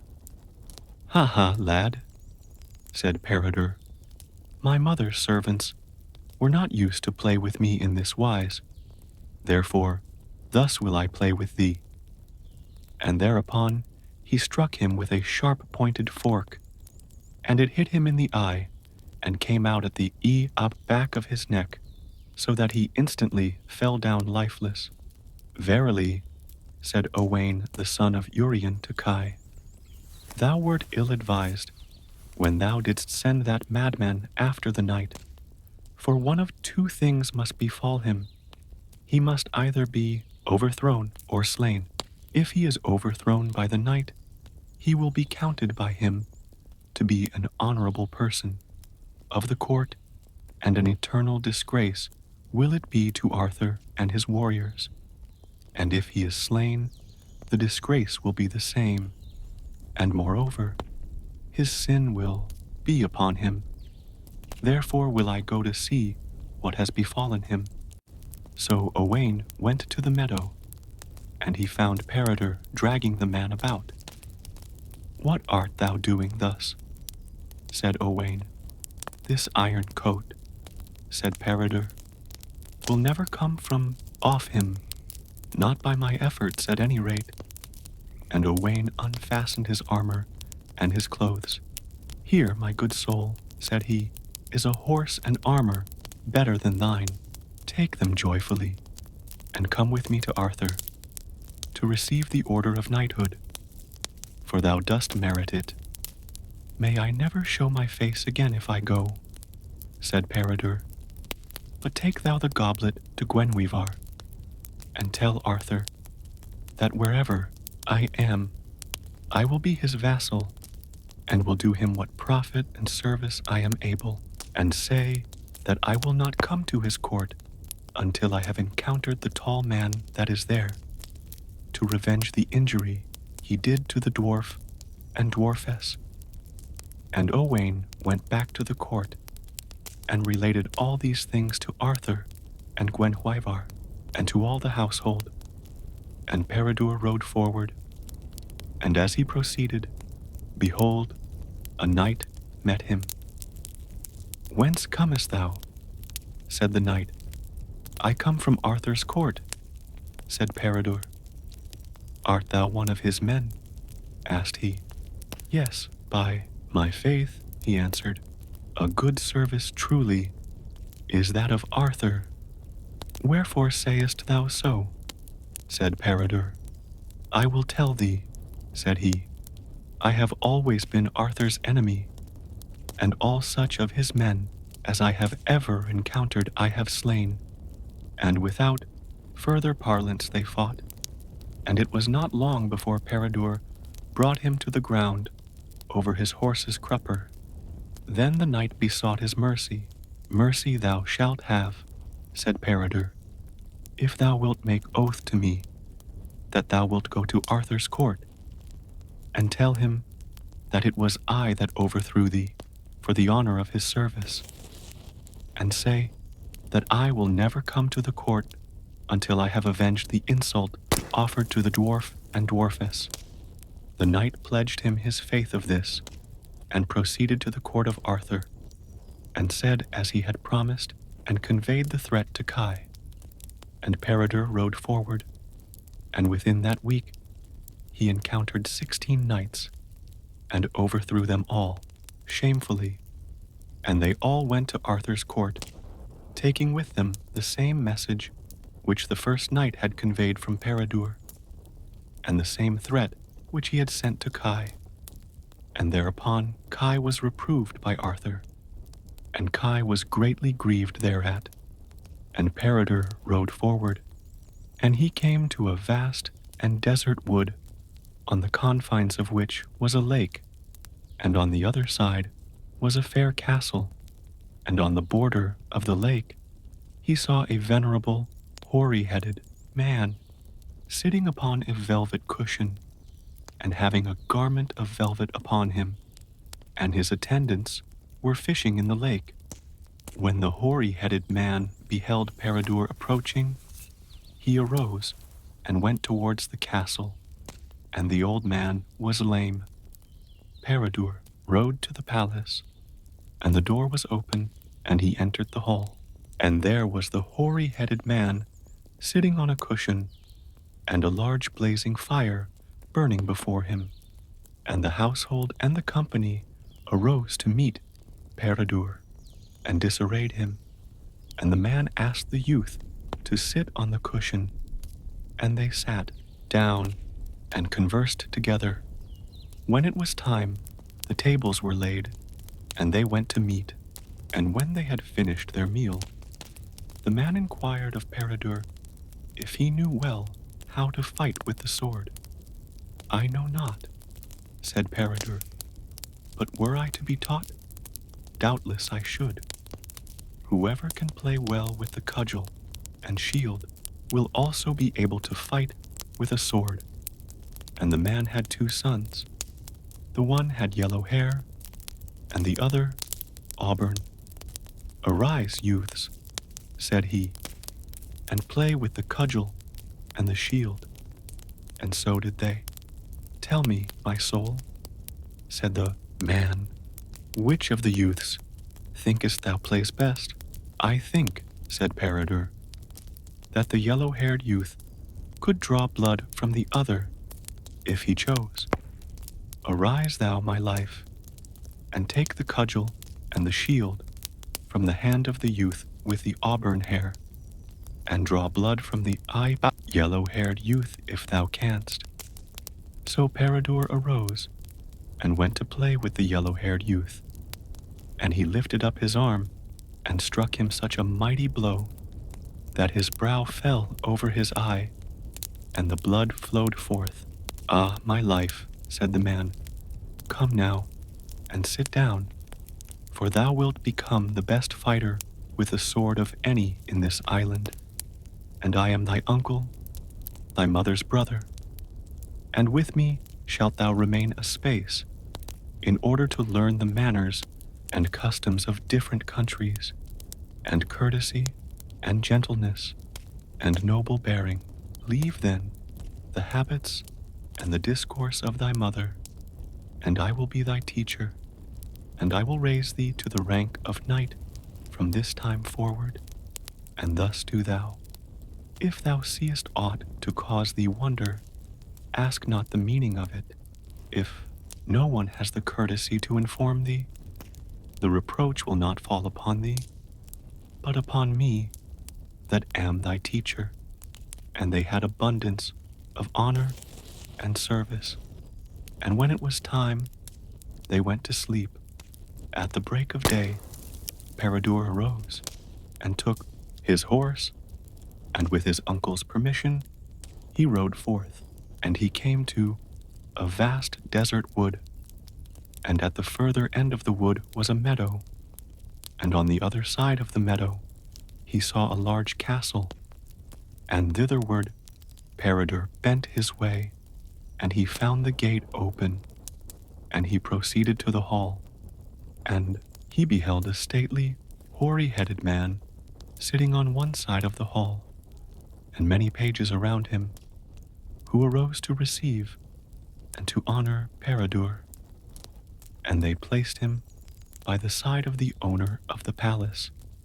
Then they discoursed together, and when it was time to eat, they caused Peredur to sit beside the nobleman during the repast. And when they had eaten and drunk as much as they desired, the nobleman asked Peredur whether he could fight with a sword? Were I to receive instruction, said Peredur, I think I could. Now, there was on the floor of the hall a huge staple, as large as a warrior could grasp. Take yonder sword, said the man to Peredur, and strike the iron staple. So Peredur arose and struck the staple, so that he cut it in two, and the sword broke into two parts also. Place the two parts together and reunite them, and Peredur placed them together, and they became entire as they were before. And a second time he struck upon the staple, so that both it and the sword broke in two, and as before they reunited. And the third time he gave a like blow, and placed the broken parts together, and neither the staple nor the sword would unite as before. Youth, said the nobleman, come now, and sit down, and my blessing be upon thee. Thou fightest best with the sword of any man in the kingdom. Thou hast arrived at 2/3 of thy strength, and the other third thou hast not yet obtained. And when thou attainest to thy full power, none will be able to contend with thee. I am thy uncle, thy mother's brother, and I am brother to the man in whose house thou wast last night. Then Peredur and his uncle discoursed together, and he beheld two youths enter the hall and proceed up to the chamber, bearing a spear of mighty size, with 3 streams of blood flowing from the point to the ground. And when all the company saw this, they began wailing and lamenting. But for all that, the man did not break off his discourse with Peredur, and as he did not tell Peredur the meaning of what he saw, he forbore to ask him concerning it. And when the clamor had a little subsided, behold, 2 maidens entered, with a large salver between them, in which was a man's head surrounded by a profusion of blood. And thereupon the company of the court made so great an outcry that it was irksome to be in the same hall with them. But at length they were silent, and when time was that they should sleep, Peredur was brought into a fair chamber, and the next day, with his uncle's permission, he rode forth. And he came to a wood, and far within the wood he heard a loud cry, and he saw a beautiful woman with auburn hair and a horse with a saddle upon it standing near her, and a corpse by her side. And as she strove to place the corpse upon the horse, it fell to the ground, and thereupon she made a great lamentation. Tell me, sister, said Peredur, wherefore art thou bewailing? Oh, accursed Peredur, little pity has my ill fortune ever met with from thee. Wherefore, said Peredur, am I accursed? Because thou wast the cause of thy mother's death. For when thou didst ride forth against her will, anguish seized upon her heart, so that she died, and therefore art thou accursed. And the dwarf and the dwarfess that thou sawest at Arthur's court were the dwarfs of thy father and mother, and I am thy foster sister, and this was my wedded husband, and he was slain by the knight that is in the glade in the wood. And do not thou go near him, lest thou shouldest be slain by him likewise. My sister, thou dost reproach me wrongfully. Through my having so long remained amongst you, I shall scarcely vanquish him, and had I continued longer, it would, indeed, be difficult for me to succeed.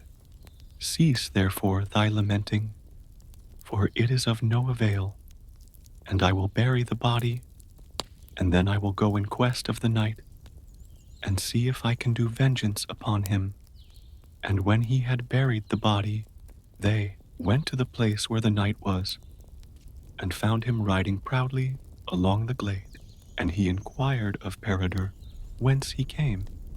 I come from Arthur's court. And art thou one of Arthur's men? Yes, by my faith. A profitable alliance, truly, is that of Arthur. And without further parlance, they encountered one another, and immediately Peredur overthrew the knight, and he besought mercy of Peredur. Mercy shalt thou have, said he, upon these terms, that thou take this woman in marriage, and do her all the honor and reverence in thy power, seeing thou hast, without cause, slain her wedded husband, and that thou go to Arthur's court, and show him that it was I that overthrew thee, to do him honor and service, and that thou tell him that I will never come to his court again until I have met with the tall man that is there, to take vengeance upon him for his insult to the dwarf and dwarfess. And he took the knight's assurance that he would perform all this.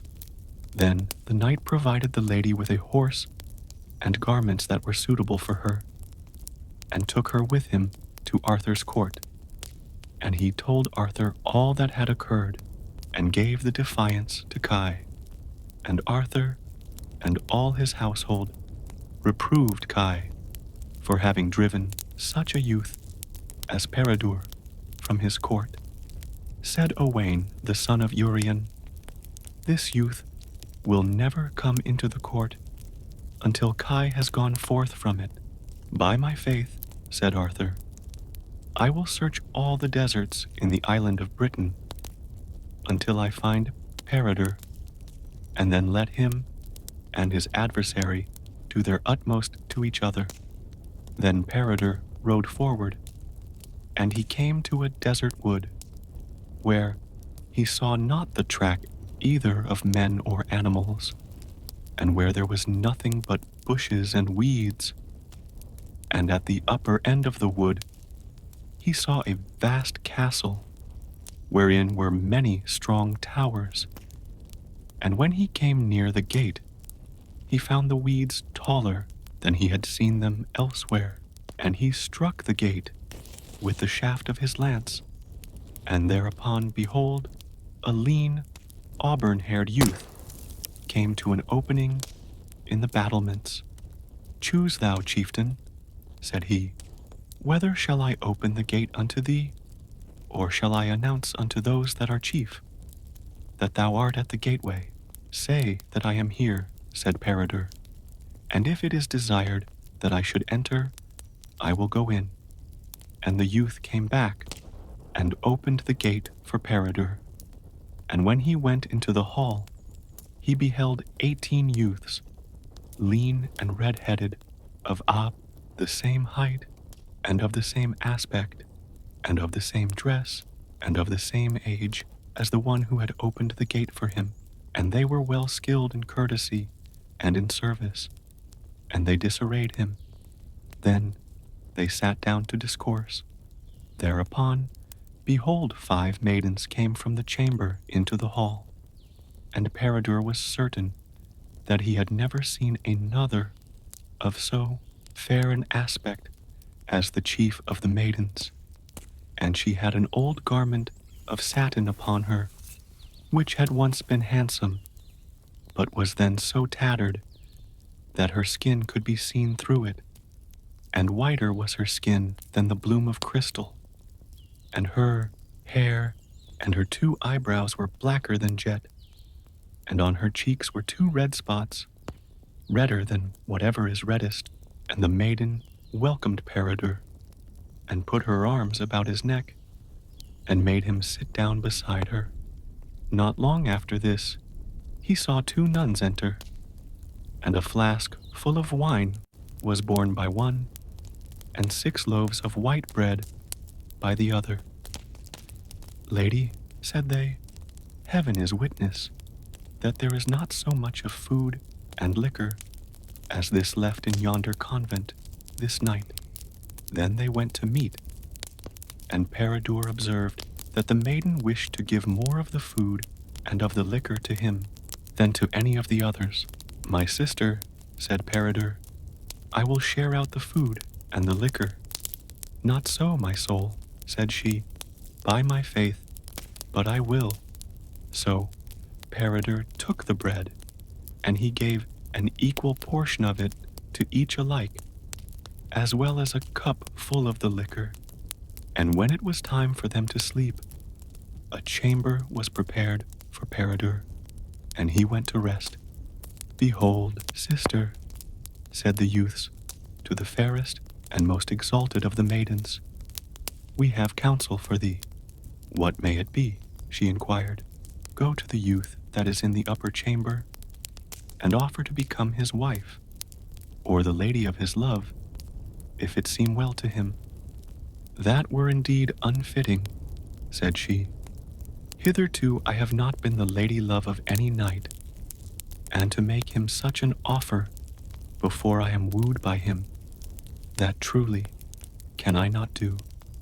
By our confession to heaven, unless thou actest thus, we will leave thee here to thy enemies, to do as they will with thee.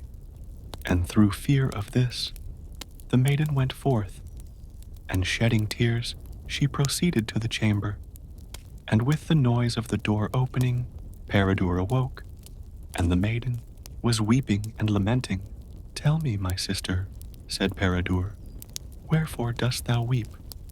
I will tell thee, lord, said she. My father possessed these dominions as their chief, and this palace was his, and with it he held the best earldom in the kingdom. Then the son of another earl sought me of my father, and I was not willing to be given unto him. And my father would not give me against my will, either to him or any earl in the world.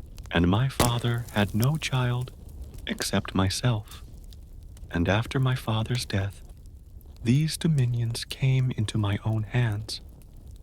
And then was I less willing to accept him than before. So he made war upon me, and conquered all my possessions, except this one house. And through the valor of the men whom thou hast seen, who are my foster brothers, and the strength of the house, it can never be taken while food and drink remain. And now our provisions are exhausted, but, as thou hast seen, we have been fed by the nuns, to whom the country is free, and at length they also are without supply of food or liquor, and at no later date than tomorrow the earl will come against this place with all his forces, and if I fall into his power, my fate will be no better than to be given over to the grooms of his horses. Therefore, Lord, I am come to offer to place myself in thy hands, that thou mayest succor me, either by taking me hence, or by defending me here, whichever may seem best unto thee. Go, my sister, said he, and sleep, nor will I depart from thee until I do that which thou requirest, or prove whether I can assist thee or not. The maiden went again to rest, and the next morning she came to Peredur, and saluted him. Heaven prosper thee, my soul, and what tidings dost thou bring? None other than that the earl and all his forces have alighted at the gate, and I never beheld any place so covered with tents, and thronged with knights challenging others to the combat. Truly, said Peredur, let my horse be made ready. So his horse was accoutred, and he arose and sallied forth to the meadow. And there was a knight riding proudly along the meadow, having raised the signal for battle. And they encountered, and Peredur threw the knight over his horse's crupper to the ground. And at the close of the day, one of the chief knights came to fight with him, and he overthrew him also, so that he besought his mercy. Who art thou? Said Peredur. Verily, said he, I am master of the household to the earl. And How much of the Countess's possessions is there in thy power? The third part, verily, answered he. Then, said Peredur, restore to her the third of her possessions in full, and all the profit thou hast made by them, and bring meat and drink for 100 men, with their horses and arms, to her court this night, and thou shalt remain her captive, unless she wish to take thy life. And this he did forthwith, and that night the maiden was right joyful, and they fared plenteously. And the next day Peredur rode forth to the meadow, and that day he vanquished a multitude of the host, and at the close of the day there came a proud and stately knight, and Peredur overthrew him, and he besought his mercy. Who art thou? Said Peredur. I am steward of the palace, said he. And how much of the maiden's possessions are under thy control? 1/3 part, answered he. Verily, said Peredur, thou shalt fully restore to the maiden her possessions, and, moreover, thou shalt give her meat and drink for 200 men, and their horses, and their arms. And for thyself, thou shalt be her captive. And immediately it was so done. And the third day Peredur rode forth to the meadow, and he vanquished more that day than on either of the preceding. And at the close of the day an earl came to encounter him, and he overthrew him, and he besought his mercy. Who art thou? Said Peredur. I am the earl, said he. I will not conceal it from thee. Verily, said Peredur, thou shalt restore the whole of the maiden's earldom, and shalt give her thine own earldom in addition thereto, and meat and drink for 300 men, and their horses and arms, and thou thyself shalt remain in her power.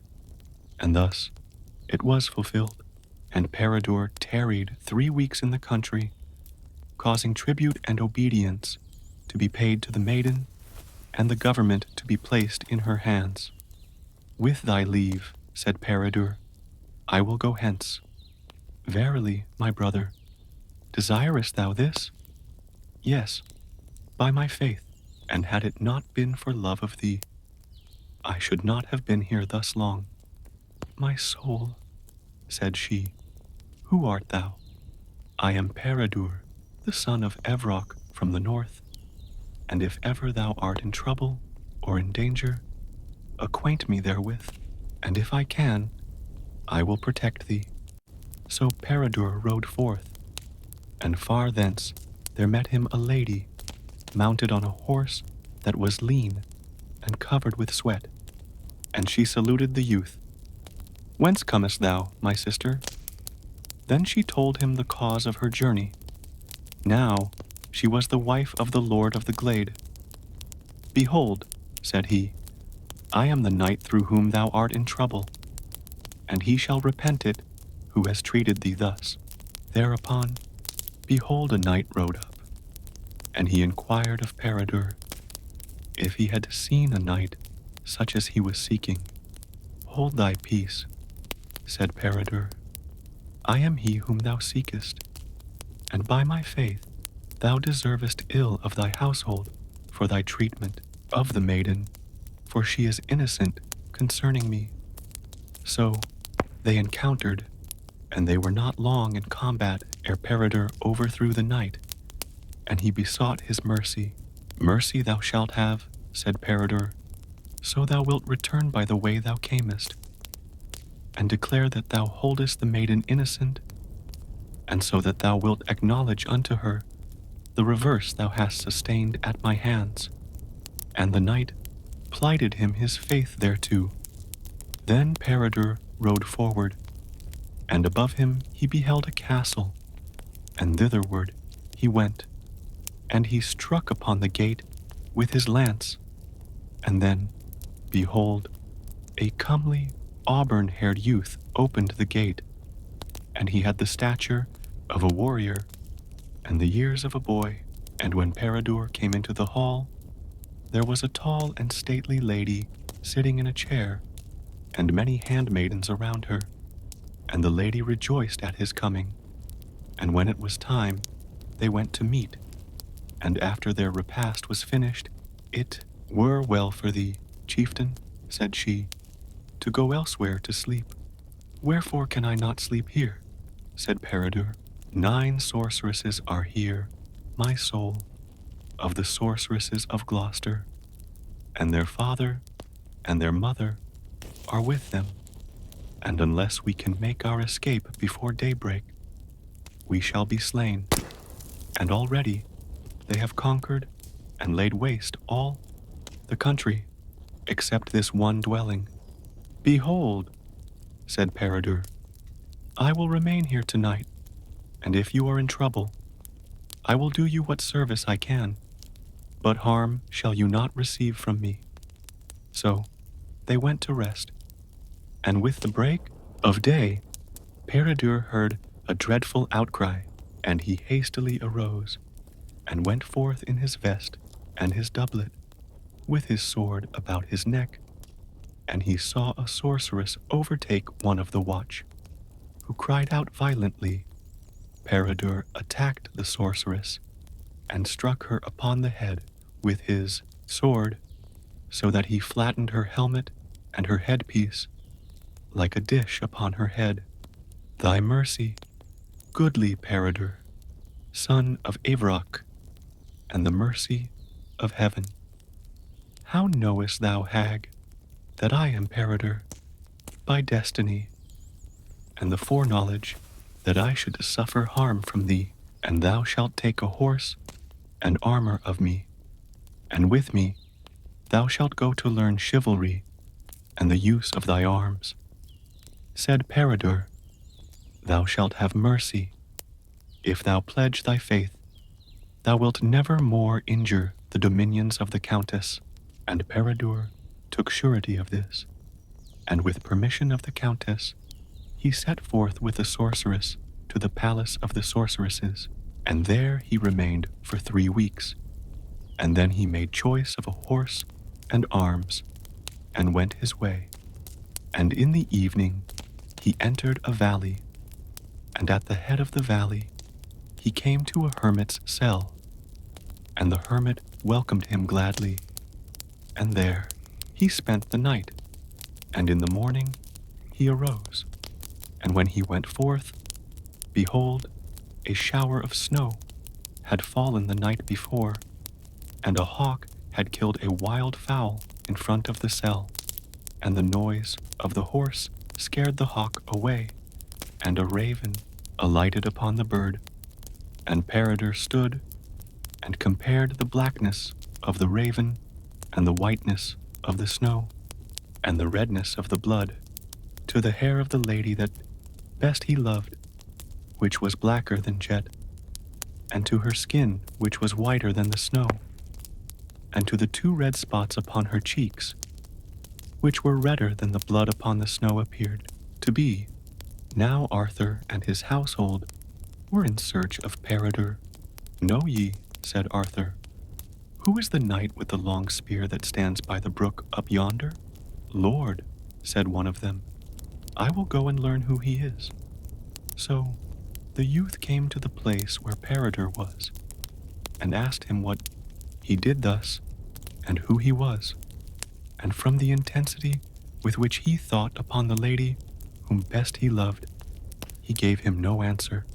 Then the youth thrust at Peredur with his lance, and Peredur turned upon him and struck him over his horse's crupper to the ground. And after this 24 youths came to him, and he did not answer one more than another, but gave the same reception to all, bringing them with one single thrust to the ground. And then came Kai, and spoke to Peredur rudely and angrily, and Peredur took him with his lance under the jaw, and cast him from him with a thrust so that he broke his arm and his shoulder blade, and he rode over him 21 times. And while he lay thus, stunned with the violence of the pain that he had suffered, his horse returned back at a wild and prancing pace. And when the household saw the horse come back without his rider, they rode forth in haste to the place where the encounter had been. And when they first came there, they thought that Kai was slain, but they found that if he had a skillful physician, he yet might live. And Peredur moved not from his meditation on seeing the concourse that was around Kai. And Kai was brought to Arthur's tent, and Arthur caused skillful physicians to come to him. And Arthur was grieved that Kai had met with this reverse, for he loved him greatly. Then, said Gwalchmai, it is not fitting that any should disturb an honorable knight from his thought unadvisedly, for either he is pondering some damage that he has sustained, or he is thinking of the lady whom best he loves, and through such ill-advised proceeding, perchance this misadventure has befallen him who last met with him. And if it seem well to thee, Lord, I will go and see if this knight hath changed from his thought, and if he has, I will ask him courteously to come and visit thee. Then Kai was wroth, and he spoke angry and spiteful words. Gwalchmai, said he, I know that thou wilt bring him, because he is fatigued. Little praise and honor, nevertheless, wilt thou have from vanquishing a weary knight who is tired with fighting. Yet thus hast thou gained the advantage over many, and while thy speech and thy soft words last, a coat of thin linen were armor sufficient for thee, and thou wilt not need to break either lance or sword in fighting with the knight in the state he is in. Then said Gwalchmai to Kai, thou mightest use more pleasant words, wert thou so minded, and it behoves thee not upon me to wreak thy wrath and thy displeasure. Methinks I shall bring the knight hither with me without breaking either my arm or my shoulder. Then said Arthur to Gwalchmai, thou speakest like a wise and prudent man. Go and take enough of armor about thee, and choose thy horse. And Gwalchmai accoutred himself, and rode forward hastily to the place where Peredur was. And Peredur was resting on the shaft of his spear, pondering the same thought, and Gwalchmai came to him without any signs of hostility, and said to him, if I thought that it would be as agreeable to thee as it would be to me, I would converse with thee. I have also a message from Arthur unto thee, to pray thee to come and visit him. And 2 men have been before on this errand. That is true, said Peredur, and uncourteously they came. They attacked me, and I was annoyed thereat, for it was not pleasing to me to be drawn from the thought that I was in, for I was thinking of the lady whom best I love, and thus was she brought to my mind. I was looking upon the snow, and upon the raven, and upon the drops of the blood of the bird that the hawk had killed upon the snow, and I bethought me that her whiteness was like that of the snow, and that the blackness of her hair and her eyebrows like that of the raven, and that the 2 red spots upon her cheeks were like the 2 drops of blood.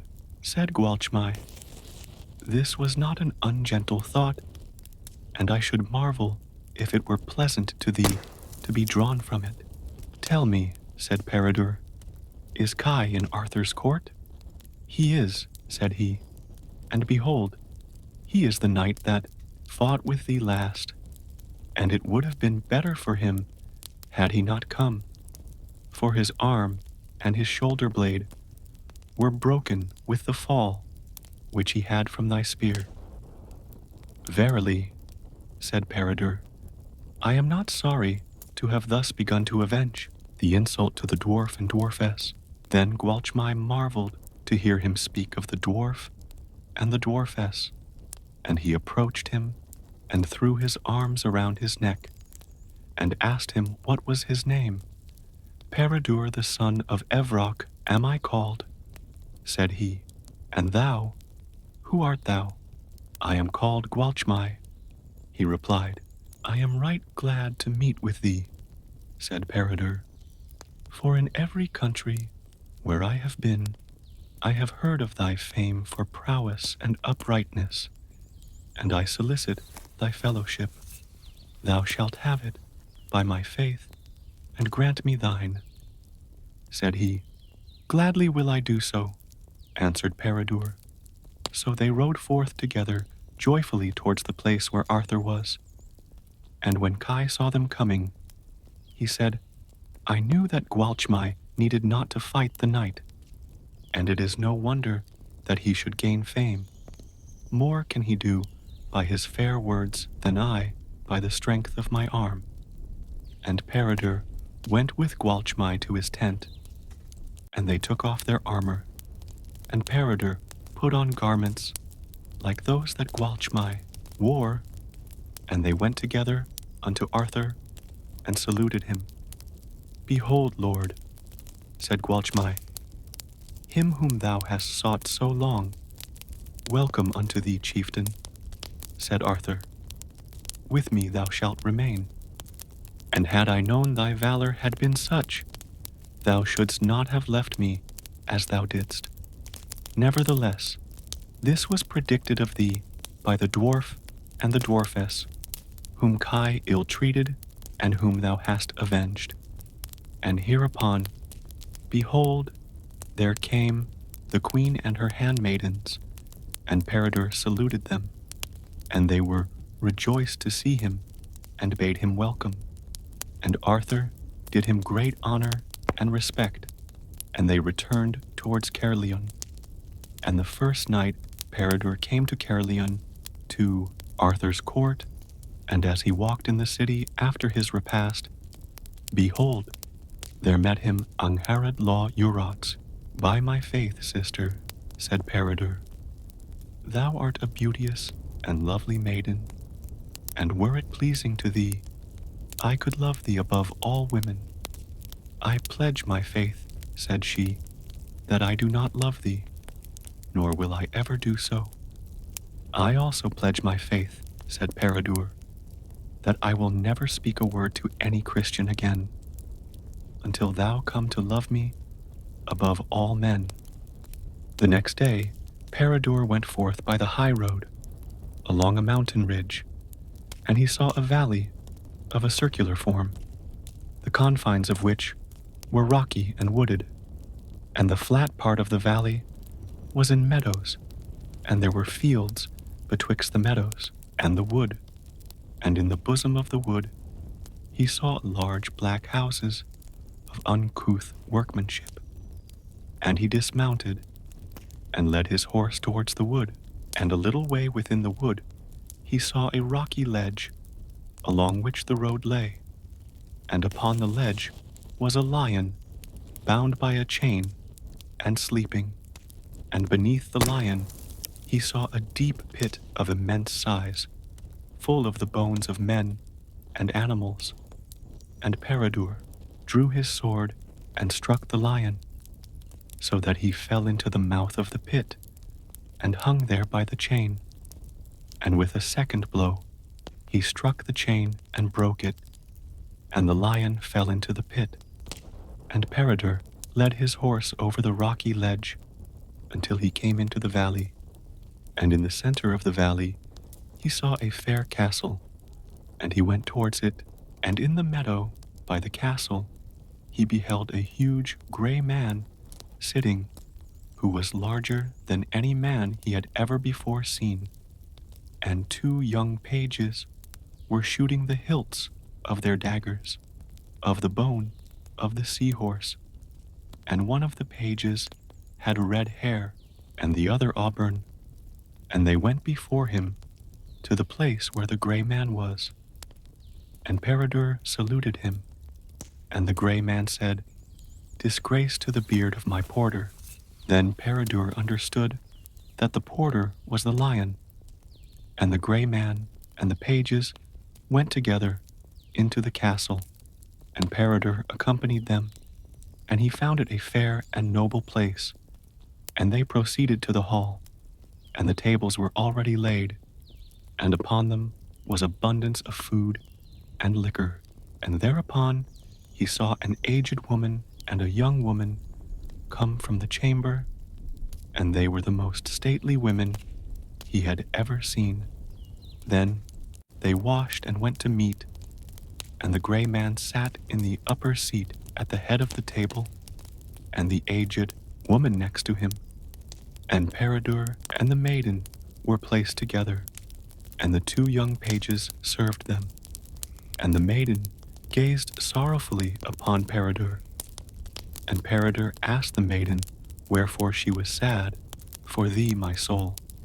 For from when I first beheld thee, I have loved thee above all men.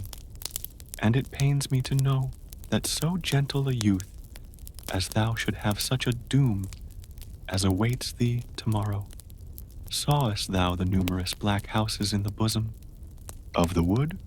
All these belong to the vassals of the gray man yonder, who is my father, and they are all giants, and tomorrow they will rise up against thee, and will slay thee.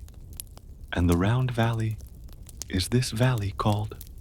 Listen, fair maiden, wilt thou contrive that my horse and arms be in the same lodging with me tonight? Gladly will I cause it so to be, by heaven, if I can." And when it was time for them to sleep rather than to carouse, they went to rest, and the maiden caused Peredur's horse and arms to be in the same lodging with him. And the next morning Peredur heard a great tumult of men and horses around the castle, and Peredur arose and armed himself and his horse, and went to the meadow. Then the aged woman and the maiden came to the gray man. "Lord," said they, "take the word of the youth, that he will never disclose what he has seen in this place, and we will be his sureties that he keep it." "I will not do so by my faith," said the gray man. So Peredur fought with the host, and towards evening he had slain the 1/3 of them, without receiving any hurt himself. Then said the aged woman, "Behold, many of thy host have been slain by the youth.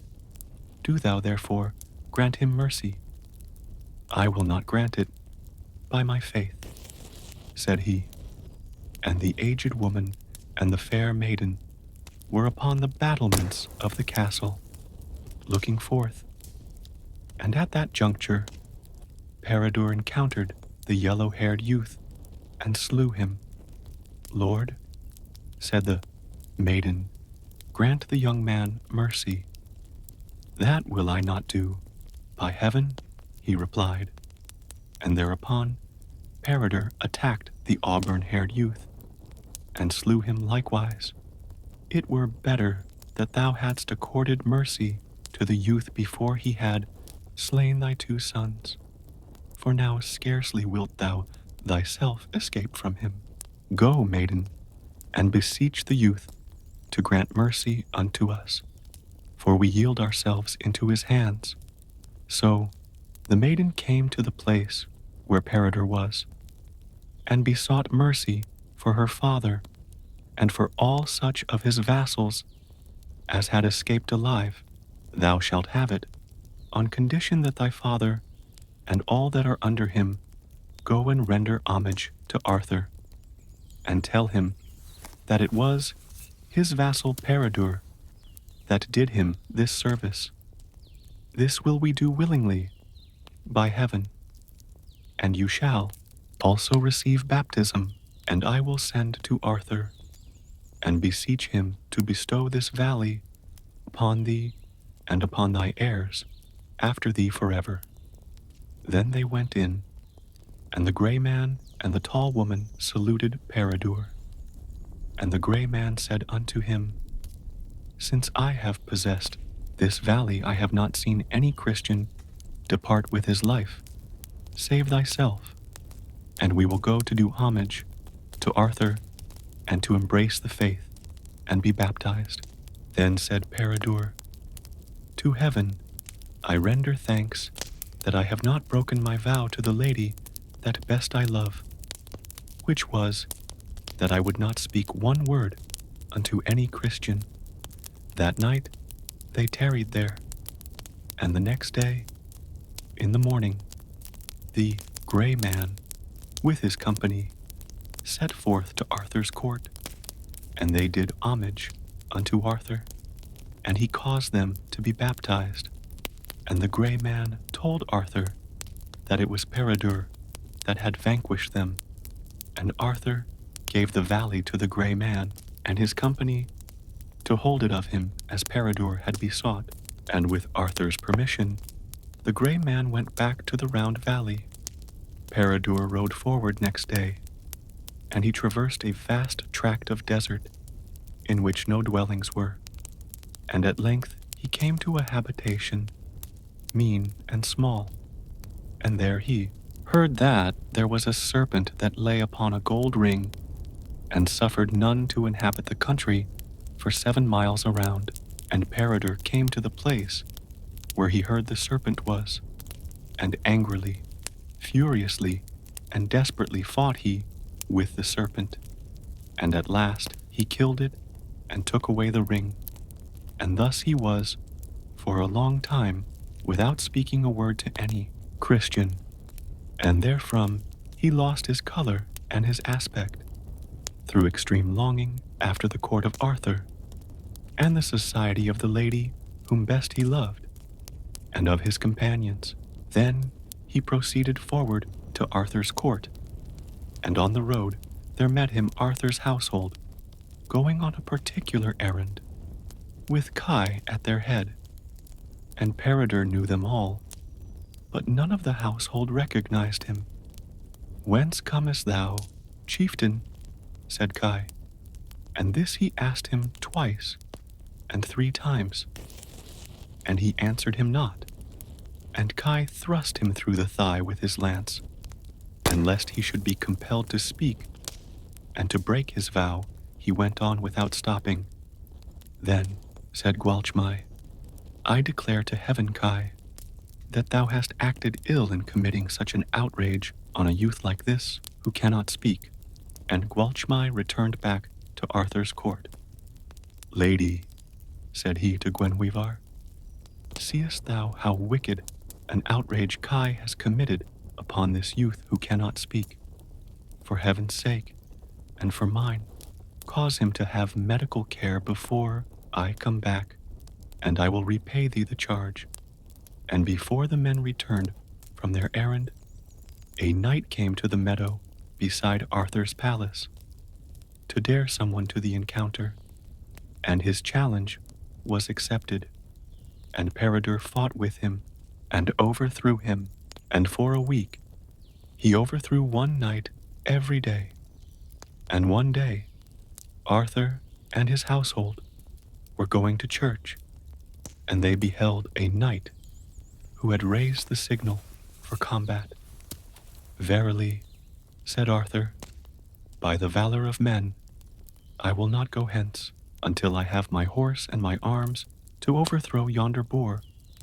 Then went the attendants to fetch Arthur's horse and arms, and Peredur met the attendants as they were going back, and he took the horse and arms from them, and proceeded to the meadow. And all those who saw him arise and go to do battle with the knight went upon the tops of the houses and the mounds and the high places to behold the combat. And Peredur beckoned with his hand to the knight to commence the fight. And the knight thrust at him, but he was not thereby moved from where he stood.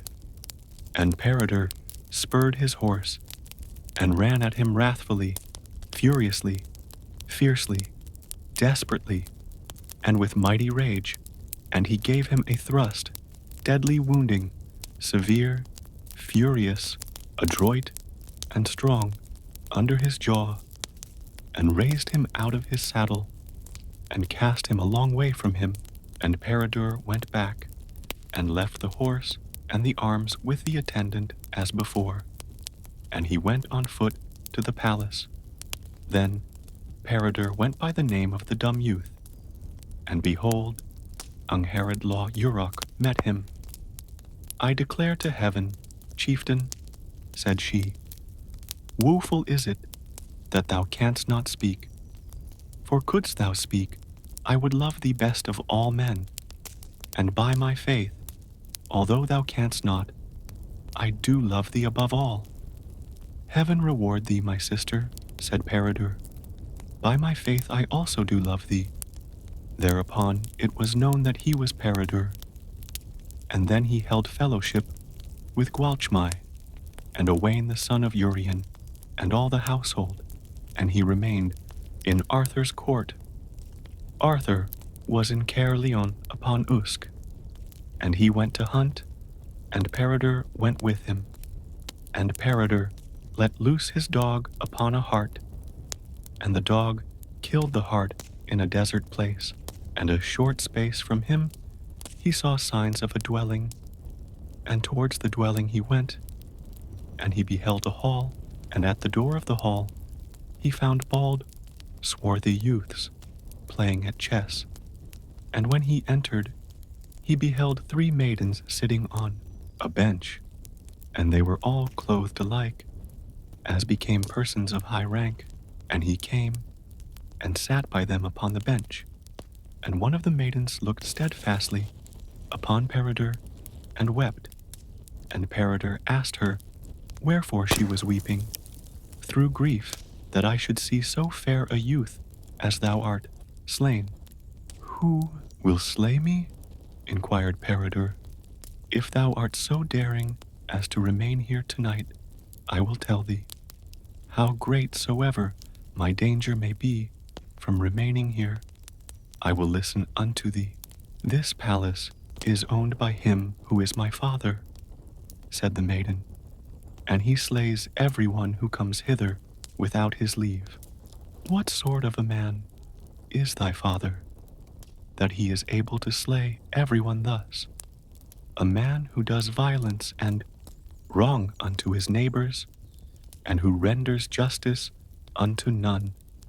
And hereupon he saw the youths arise and clear the chessmen from the board, and he heard a great tumult, and after the tumult there came in a huge black one-eyed man, and the maidens arose to meet him, and they disarrayed him, and he went and sat down, and after he had rested and pondered a while, he looked at Peredur, and asked who the knight was. Lord, said one of the maidens, he is the fairest and gentlest youth that ever thou didst see, and for the sake of heaven and of thine own dignity, have patience with him. For thy sake I will have patience, and I will grant him his life this night. Then Peredur came towards them to the fire, and partook of food and liquor, and entered into discourse with the ladies. And being elated with the liquor, he said to the black man, It is a marvel to me, so mighty as thou sayest thou art, who could have put out thine eye. It is one of my habits, said the black man, that whosoever puts to me the question which thou hast asked shall not escape with his life, either as a free gift or for a price. Lord, said the maiden, whatsoever he may say to thee in jest, and through the excitement of liquor, make good that which thou saidst and didst promise me just now. I will do so, gladly for thy sake, said he. Willingly will I grant him his life this night. And that night thus they remained. And the next day the black man got up and put on his armor, and said to Peredur, Arise, man, and suffer death. And Peredur said unto him, Do one of two things, black man. If thou wilt fight with me, either throw off thy own armor, or give arms to me, that I may encounter thee. Ha, man, said he, couldst thou fight, if thou hadst arms? Take, then, what arms thou dost choose. And thereupon the maiden came to Peredur with such arms as pleased him, and he fought with the black man, and forced him to crave his mercy. Black man, thou shalt have mercy, provided thou tell me who thou art, and who put out thine eye. Lord, I will tell thee. I lost it in fighting with the black serpent of the Carn. There is a mound, which is called the Mound of Mourning, and on the mound there is a Carn, and in the Carn there is a serpent, and on the tail of the serpent there is a stone, and the virtues of the stone are such that whosoever should hold it in one hand, in the other, he will have as much gold as he may desire.